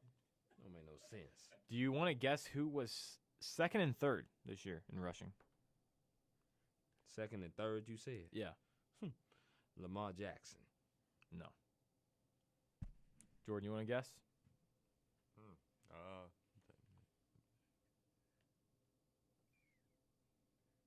The 3rd one will definitely surprise you. I guess I don't know. Mahomes. In rushing. What? Rushing. Yeah, I know, but how can Mahomes? You just said it was a surprise. I shouldn't have asked you. Okay. Number 2 is Dalvin Cook. Wait, hold on. Wait, what? I should not have asked you this. Dobbins? No, not Dobbins. Okay. God. No. There's always one. You say one thing per show that just makes us question everything about sports. I'm the life of the party. You guess one more for number 3, because God, we got to move on. Guess one more. Johnson. A Kareem. With Johnson. Yeah. No, I'm sorry. The boy from the Colts. Jonathan Taylor. You are right. It is Jonathan Taylor. Oh, I am. Yeah, you're right. He's 3rd. Okay. Yeah, exactly. I kind of snuck up on everybody, didn't it? Jonathan Taylor, it yeah. Sure did. All right, We last one. Mahomes. Last one. Are you sure Mahomes is like what 780th maybe? Last one. DeMario Davis in total tackles, not solo tackles, total tackles. Oh, this is a top 10. Top 5. Top nothing. He is 14th. 119. Do we want to guess who led the NFL in tackles? Yes. It was a Jacksonville Jaguar because they was always losing on defense. No, it was not. It was a Houston Texan, also for the very same reason. Zach Cunningham. Joe Schobert for the Jacksonville Jaguars was 4th, though. Oh, okay. And Blake Martinez was 3rd. Okay, so I went 1 for 4 today, but that's 3 for 14. That's higher than pretty much 20%. So I still did my thing today. So let's move on. All right, let's move on to the individual segments. Who wants to take it first? I'll take this thing first, man. All right. That's what I do. We got alumni assumptions today? All okay, right. so basically, y'all, what my segment is California Love Hate. This is your boy CD. I represent the 619-858 when I talk about California Love Hate. Basically, we're going to show some love to my man Justin Herbert. He is number 10 for the Chargers, but he's number 1 in your hearts. The man won Offensive Rookie of the Year for my Los Angeles Chargers. You got to show him some love. He's only going to get better. He broke Baker Mayfield's rookie season record for touchdowns, so you know I got to show him some love. Yes, we talked about it earlier, and we said T.J. Watt should have won, and he should have, but we got to show some love to Mr. Aaron Donald. He is the best defensive player of the NFL. He also won NFL Defensive Player of the Year. Man was out there balling on the number 1 Rams defense, doing his thing. That's for sure. You know, if we talking California, you know we talking about my Lakers, baby. That's the 213 in Los Angeles. Y'all better know. I throw out area codes all the time. LeBron James, who did I say? LeBron James is the king. You know what I'm saying? That man had 2 triple-doubles back-to-back in 2 back-to-back overtime games, beating Detroit in a double overtime situation and also beating the Thunder in an overtime situation. The man has the second best record in the league. He's played every single game of the 25 games that he has played, which is the third of the season. Anthony Davis has missed 4 games. LeBron James, he's played it all. Now, we got to show some hate. And the hate that we got to show is towards the L.A. Clippers. I'm sick of hearing the excuses of, well, we going to play better this year. PG is out. Patrick Beverly is out. Who? Patrick Beverly is out. Who? Patrick Beverly. Patrick Beverly is the one that's not playing right now, and PG is out. I don't want to hear about the Clippers and their injuries, okay? Every team has injuries. Every team is battling that. So, yeah, it's going to be some hate thrown y'all way. Y'all lost to the Brooklyn Nets, who ain't had Kevin Durant for 8 games. Y'all out there losing. Y'all lost the game by 50 points earlier this year. Y'all was down 50 to the Mavericks earlier this year. I don't want to hear no excuses. You fired Doc Rivers. You got rid of Montrez. Lou Williams, he looking like a shell of himself. 6th man, more like 10th man, because he ain't playing. He ain't balling at all. You know what I'm saying? So, Clippers, y'all need to get it together. I don't want to hear about these excuses. You up there as far as the top 3 teams. Get it done. I don't want to hear no more excuses about that, okay? Next up, last thing I'm going to touch up on, and I'm going to talk about as far as my California teams go, is the Golden State Warriors. Steph Curry, my man, you are back. You are balling out there. 57 points in your last game versus the Dallas Mavericks. Even though Luka put 42 up on you, you had 57. Man, you've been balling. I mean, if Draymond could just hit a 3, if he could just do anything, if he could just get a 3, get a rebound and assist, something. If he could do something for you, it'd be helpful. James Wiseman's not even playing. He's out. If Kelly Oubre can hit 2 threes in a row in a game, that would help you out. If Steve Kerr can call timeouts correctly, that would help you out. I mean, you need all the help. Kelly Oubre's been playing well, actually. He had 1 game. Let's move on. Let's move. Yeah, a 40-point game. That's right. We couldn't put an S on it. That means it's 1. Uno. They played 20+. Let's move on now. All right. This is more of just a hate segment. Well, listen. I'm telling you that it's an appreciation for Steph Curry, but a hate for the Golden State Warriors. I need y'all to help this brother out. He ain't got no Clay. He pretty much ain't got no Dre, and so I need y'all to help him out. But that's it. That's all I got to say for y'all for the CD segment, the California Love Hate segment. Thank y'all very much. I want to say something real quick before Jordan goes. I feel like for Lakers fans, most of their identity is talking crap on the Clippers instead of actually talking about the Lakers. There's got to be some truth to that, isn't it? I mean, I feel like most of the time we'd spend this segment talking about how bad the Clippers are. I would say that's probably a 71-29% out of 100. I would say that's what it is. Where are we getting these figures from? Absolutely. Listen, these are calculated figures. Okay. For real. For sure. All right, Jordan. For sure. All right, for Coach Spotlight today, I want to talk about Derrick Rose making his return to New York. All right. Tom Thibodeau. All right, my bad. Yeah, you should be sorry. Tom Thibodeau, once again, is reunited with Derrick Rose. And once again, he's been doing a pretty good job in New York. We talked about it earlier before the show. New York is almost in playoff contention, even though, we're not even halfway through the season yet. But I don't think they've been this close in a minute. So congrats to Tom Thibodeau, and I think Derrick Rose is a good fit for them. Now, the next coach I want to talk about is Steve Nash. He has got to do better. I know he's a rookie coach, but he has got to do better with these top 3 guys on Brooklyn. And even though KD is out, you guys shouldn't lose to the Detroit Pistons like that. They lost to the Pistons last night, and things just weren't clicking. I mean, you got James Harden, you got Kyrie, and even though, they've had some bad losses even with those two guys. I mean, a lot of people. Cleveland too, twice. Cleveland twice. So they're losing to teams that they have no business losing to because of defense. And people know that Steve Nash is a rookie coach, and he wasn't necessarily the greatest defender when he was a player. He definitely wasn't the greatest defender when he played. But you got to fix.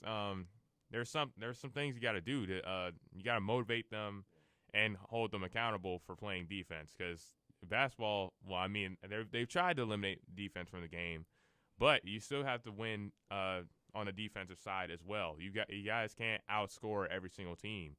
It's just not going to work. And even with guys just as talented as Kyrie and James Harden, you still lost to the Pistons last night, which is right now the worst team in the league. So it goes to show. Even you got rid of Jared Allen, you got rid of LeVert. Well, LeVert's not necessarily a defender, but he's still doing a whole lot better than Kyrie and James Harden are out there. On the way. Yeah, you got Shumpert, I guess, but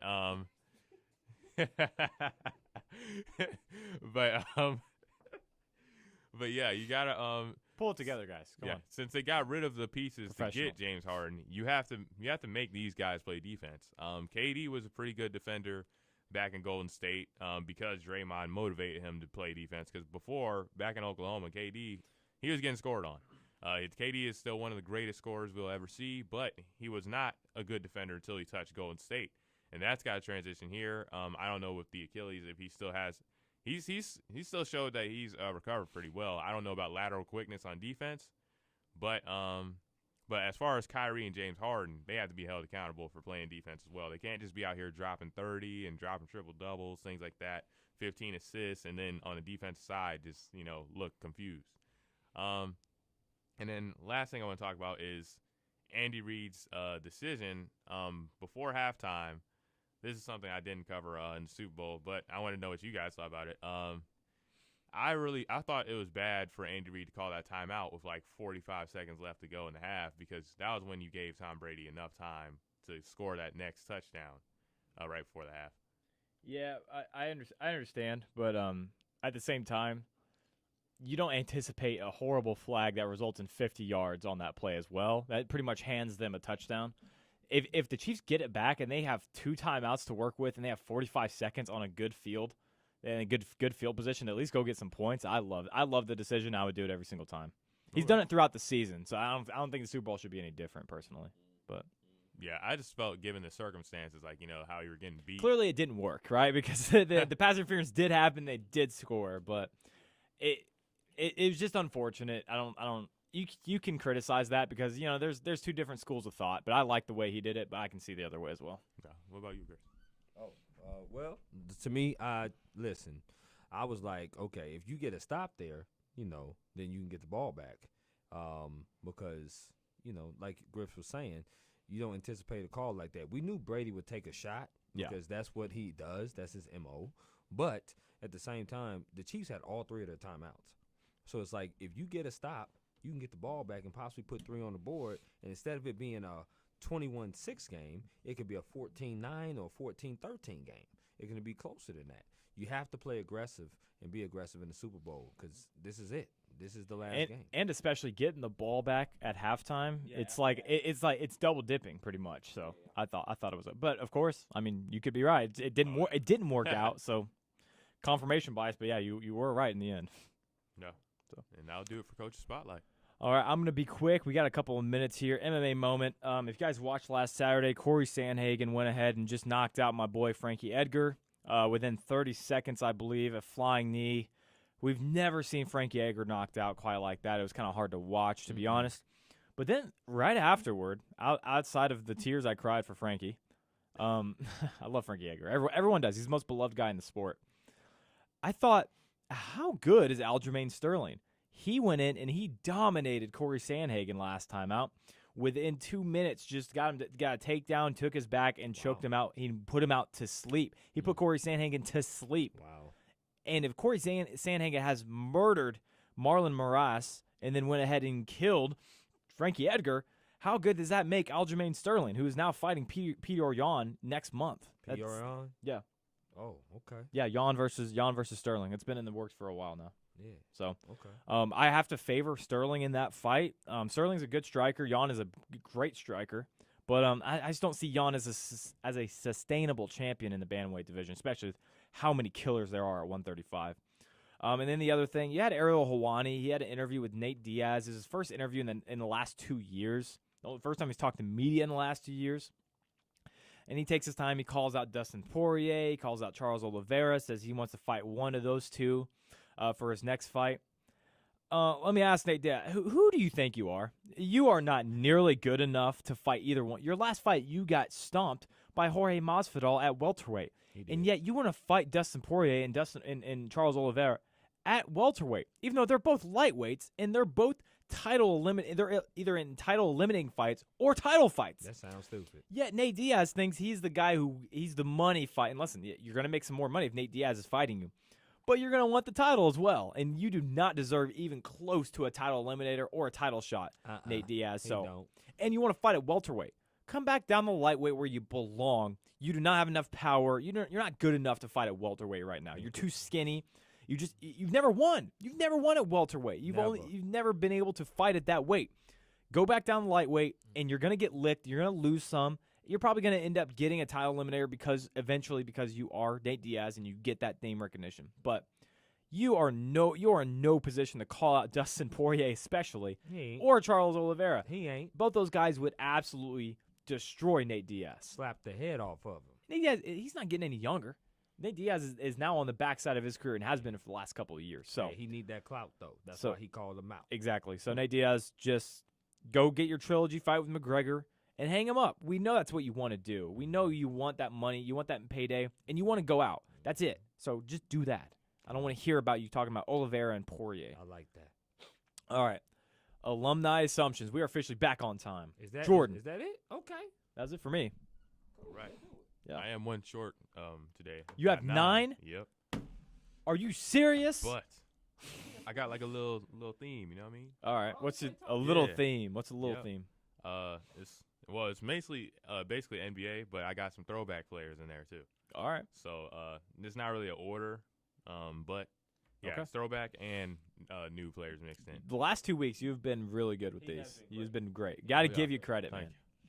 All right, what's the first one, baby? All right, Jacob Pertl. Yeah. He was for the Spurs, now with the Raptors, right? Yeah. Big man. I know. I definitely know where he's from. You know where he's from. Yeah. Okay. I'm going. I believe I do, but I might be a little off. Is it Wisconsin? No. Okay, then no. The exact same color scheme though, of that school. Oh wow. Go to the next. I mean, there's a lot of color schemes in the college, but I definitely know it. Yeah, it's Utah. All right. Yeah. Yeah. Okay. What was the next one? DeLon Wright. You would have got DeLon Wright. I would have got 55. And then the last one was Andrew Bogut. I didn't. Andrew Bogut went to Utah. I did not know that. He should have been first. Wow. Okay. All right. Yeah. Man. Okay. All right. JaMychal Green. I know the player. I do not know where he's from though.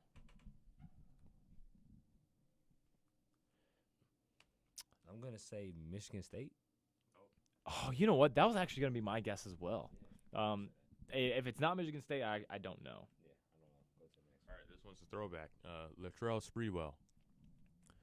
I don't know it. I don't really know the player either. Is it Illinois? No. We're going to the third one, man. Colin Sexton. Yep. Alabama. All right. Well done. So what was the first one again? The first one. JaMychal Green from Alabama. Okay. Okay. All right. So I got 64. Chris has got 50. And I got Jalen Harris. I don't know who that player is. Therefore, nope. Next one. Paul Millsap. Oh my gosh, Where's Paul Millsap from? Oh, I should know this. Same college. Oh, jeez, Paul Millsap. Big school? Yeah. Okay.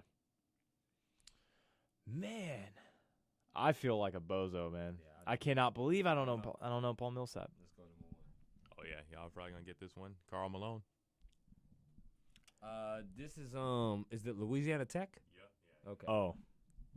I wouldn't have honestly I wouldn't have gotten it. I really wouldn't. I'll get that one. Louisiana Tech. Louisiana Tech. I knew Okay. Karl Malone. Okay. Wow. Man. What's number 4? I don't know throwbacks as well as I thought I did. Right. All right, this is one NFL that I threw in there. Devondre Campbell. Oh my gosh. Yeah, I do know it, but I can't. I don't know it. Once I hear it, I know I'm gonna be upset. I'm gonna say I do have a guess. Oregon. Okay. No. I think it's Tennessee. Nope. No. Alabama? No. Nope. Okay, go ahead. Antoine Winfield. Senior? The one that. Okay, then I definitely know. You know that one. Yes. Okay. I'm gonna say Florida. No. Then I don't know. No, it's Minnesota. Yeah. Okay. What was the other one? Damian Wilson. Nah, I wouldn't know that. Damian Wilson I wouldn't have known that one. I'm gonna be honest. I don't know that one. for the Chiefs. I did not know he went to. Wow, Minnesota. Okay. That's a Chiefs player. You just stuck past me. I would not have known he went to Minnesota either. All right, Well, I put him 66. last 'cause I six- figured you'd know. That's pretty good. So what's this one? All right. Is it back to NBA or NFL? Yeah, it's NBA. NBA It again. was only one NFL. Oh, okay. Okay. John Havlicek. You know what? Because he was so white and he has a very white name. Brigham Young, BYU. No. Okay. Havlicek. Just felt I'm like- gonna it just say felt like- Kansas. Okay. Oh, no way. Evan Turner. Yep. Oh my gosh. Ohio State. Yeah. D'Angelo Russell was next.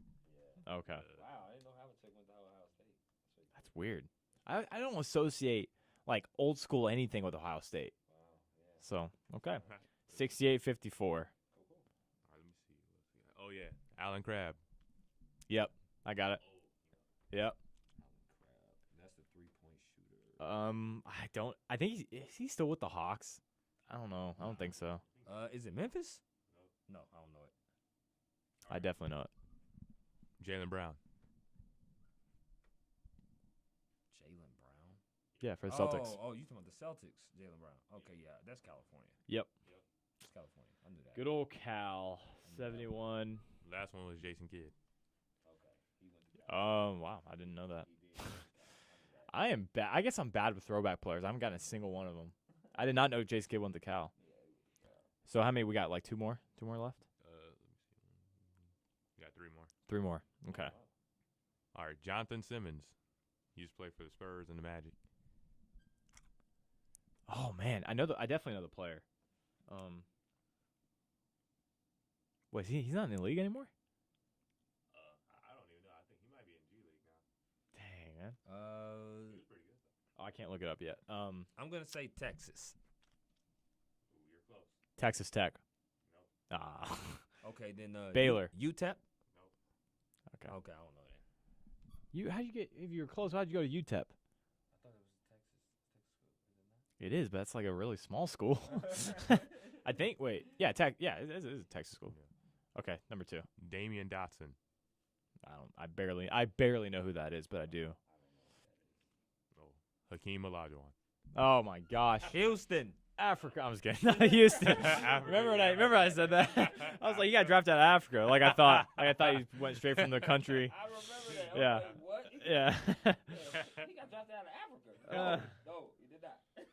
Hey, listen, man. When you're from a country and they draft you, they put your flag on there. I'm sorry. I thought it was from Africa.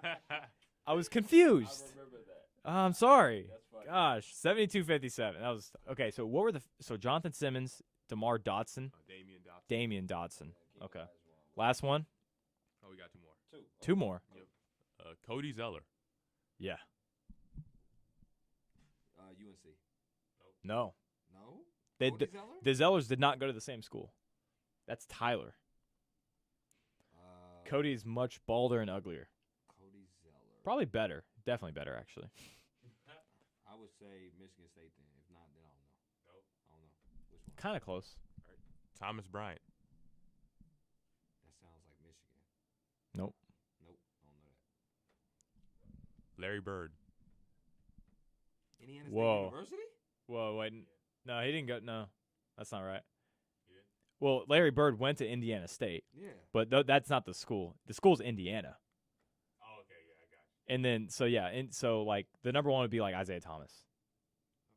Yeah, Larry Bird went to Indiana State, and then Indiana State's a much smaller school. But yeah, Indiana is the first one. Okay. I was like, that's why I was shaking my head. Like, what? I'll give you a point. Okay. Yeah. I better get a point for that. What if I didn't? Well, I'm like, no, I'm a stringent scorekeeper. 75-50. Chris, you gotta. I'm pulling away, man. You gotta start making up some ground. Well, I can't do that when I'm getting stuff like that. And Tyler Zeller went to UNC. Yeah. All right, last one. He said Larry Bird. There's always one weird one in there that you mess up. Always one. He's like, who's second in the league in rushing? Mahomes. I don't know. You said it surprised me. Tom Brady. Tom Brady. Last one. Scott Burrell. I don't know who that is. I'm the maker of the game. I don't even know who that is. Scott Burrell. I remember that name. I'm gonna say Illinois. No. Karan Butler. Karan Butler. Oh, man. I do have a guess. It's wrong. I have a guess. Is it Washington? Illinois. I said that. Oh, you did say Illinois? All right. I don't know. Okay, let me get another guess then. I'm feeling East Coast now. Syracuse? No? Okay, I don't know. Last one. Right? Yep. Rip Hamilton. Oh my gosh, bro. Rip Hamilton? Yeah. I can't believe I did not know that, man. UConn, exactly. Man. I swear that was one of my next guesses. I swear. I hate to be that guy, but it was. That's awesome.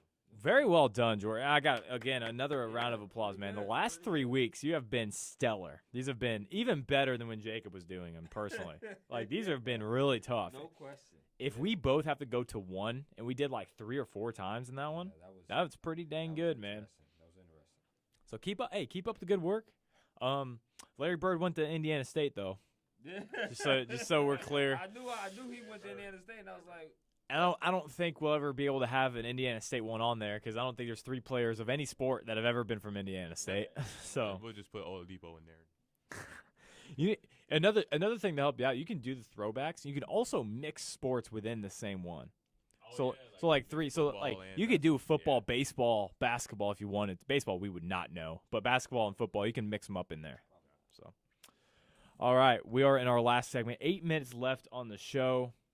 I'll go ahead and start stars of the week. Number 1, it's Tom Brady. I got to do it. Got to take the loss on the chin. Got to give credit where it's due. Tom Brady, 7 Super Bowls, man. There's just no doubt you are the greatest quarterback to ever play. And I thought that was pretty evident even before the Atlanta Super Bowl. I thought he was already the greatest of all time.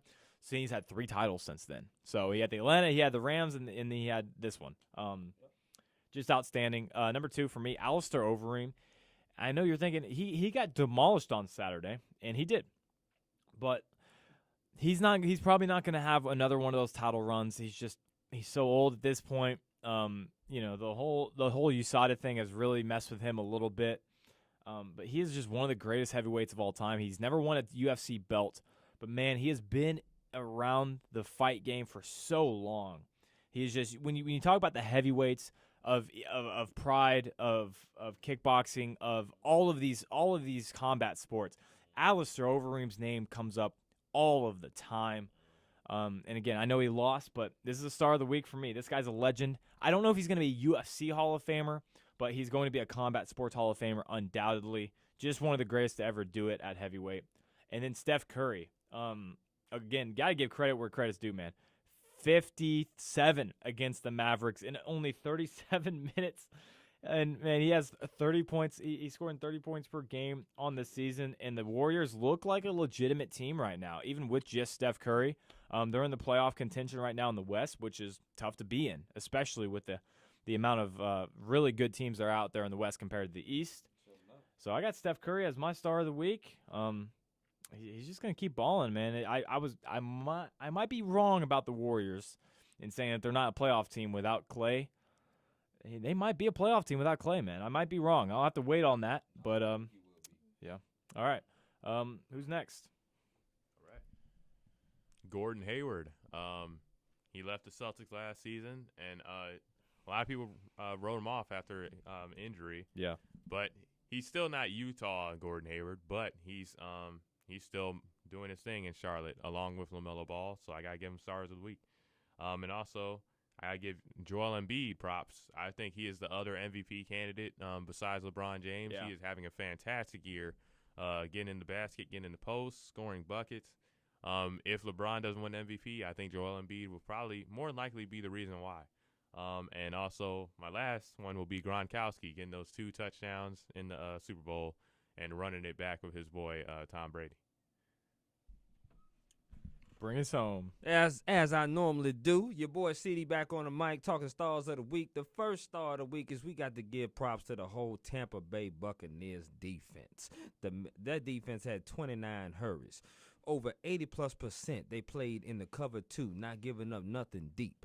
The team had multiple sacks. Shaq Barrett had 2 alone. The team had multiple picks. The team held a Patrick Mahomes team that they held him in single digits. No other team has held Patrick Mahomes in single digits. You got to give props to the whole Tampa Bay Buccaneers defense. It is what it is on that. So you definitely got to do that. The second star of the week that I'm going to give it to is LeBron James. LeBron James been out there balling. I told y'all he averaging 26, 8, and 8. This man is in his 18th season. Let me repeat that again. He averaging 26, 8, and 8. And the man is in his 18th He wants season. he wants the MVP this year. He definitely does, Yeah. without question. MVP, title, back-to-back. He wants to do it all. And so you got to give your props to that. He hasn't missed any games. He doesn't look like he missed any beats. And the Lakers are second in the West. I think third best record overall in the league. So you got to give props to LeBron James. The last player that I'm going to give props to is the rookie, LaMelo Ball, the best ball of the balls. Okay, he's out there balling right now. He on Charlotte. Listen, he on Charlotte doing his thing. We just talked about him having a 34-point game against the best team in the league. We just talked about how he leads in all offensive statistical categories as a rookie. We just talked about how this man is clearly better than LiAngelo and Lonzo. And the brother is less than 20 years old. He only 19. He's only going to get better. He's only going to do better. So those are my 3 stars from your boy CD. Not only can he not drink yet, he's still 2 years away from drinking. Yeah, everybody drinking beers and alcohol. He's still drinking Hawaiian juice. Punch. Hawaiian Punch. Mm-hmm. I mean, it's true. Mm-hmm. It's true. Yes, it is. I will say this, kind of a final thought. We were talking about the Pistons earlier and how, man, the Nets can't lose to the Pistons. The Pistons, they have 6 wins. Have you seen who those 6 wins are over?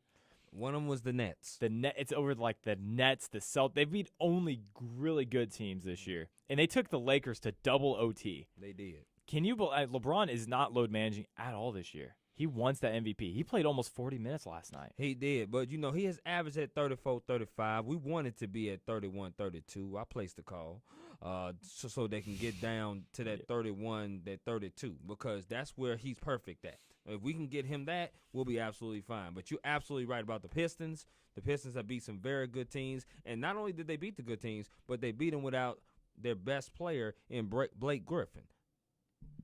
Yeah, he is no longer the best player. Who's the best player on the Pistons? Jeremy Grant.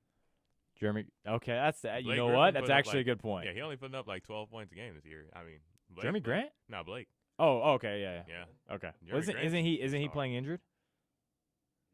He's always injured. He's got to be. He's got to be playing injured. I don't know. I'm gonna give him the benefit of the doubt and say he's injured. But you making $35 million, it ain't producing. So. Dude, he plays in Detroit. He deserves that money. If you play for the Pistons, you deserve at least 20% more than what anyone else would get. You got to go to Detroit and play. That's rough. It is rough. It is. I mean, come on. You're going to go to Detroit or L.A.? Come on. Are you going to take a pay cut to go to L.A.? Yeah, you are. Yeah, exactly. Yes. That's why they got to overpay. Just like the Packers. You got to overpay because who wants to go live in Green Bay, Wisconsin? Yeah, ain't enough cheese in the world to get me over there. Ain't enough cheese in the world. And that is the last thought we are going to leave with you guys here on The Swoop. Jordan Griffitt, Chris Drummond, and Jordan Jasper here on The Swoop. Next Wednesday from 2 to 4. Every Wednesday from 2 to 4. Thanks for watching.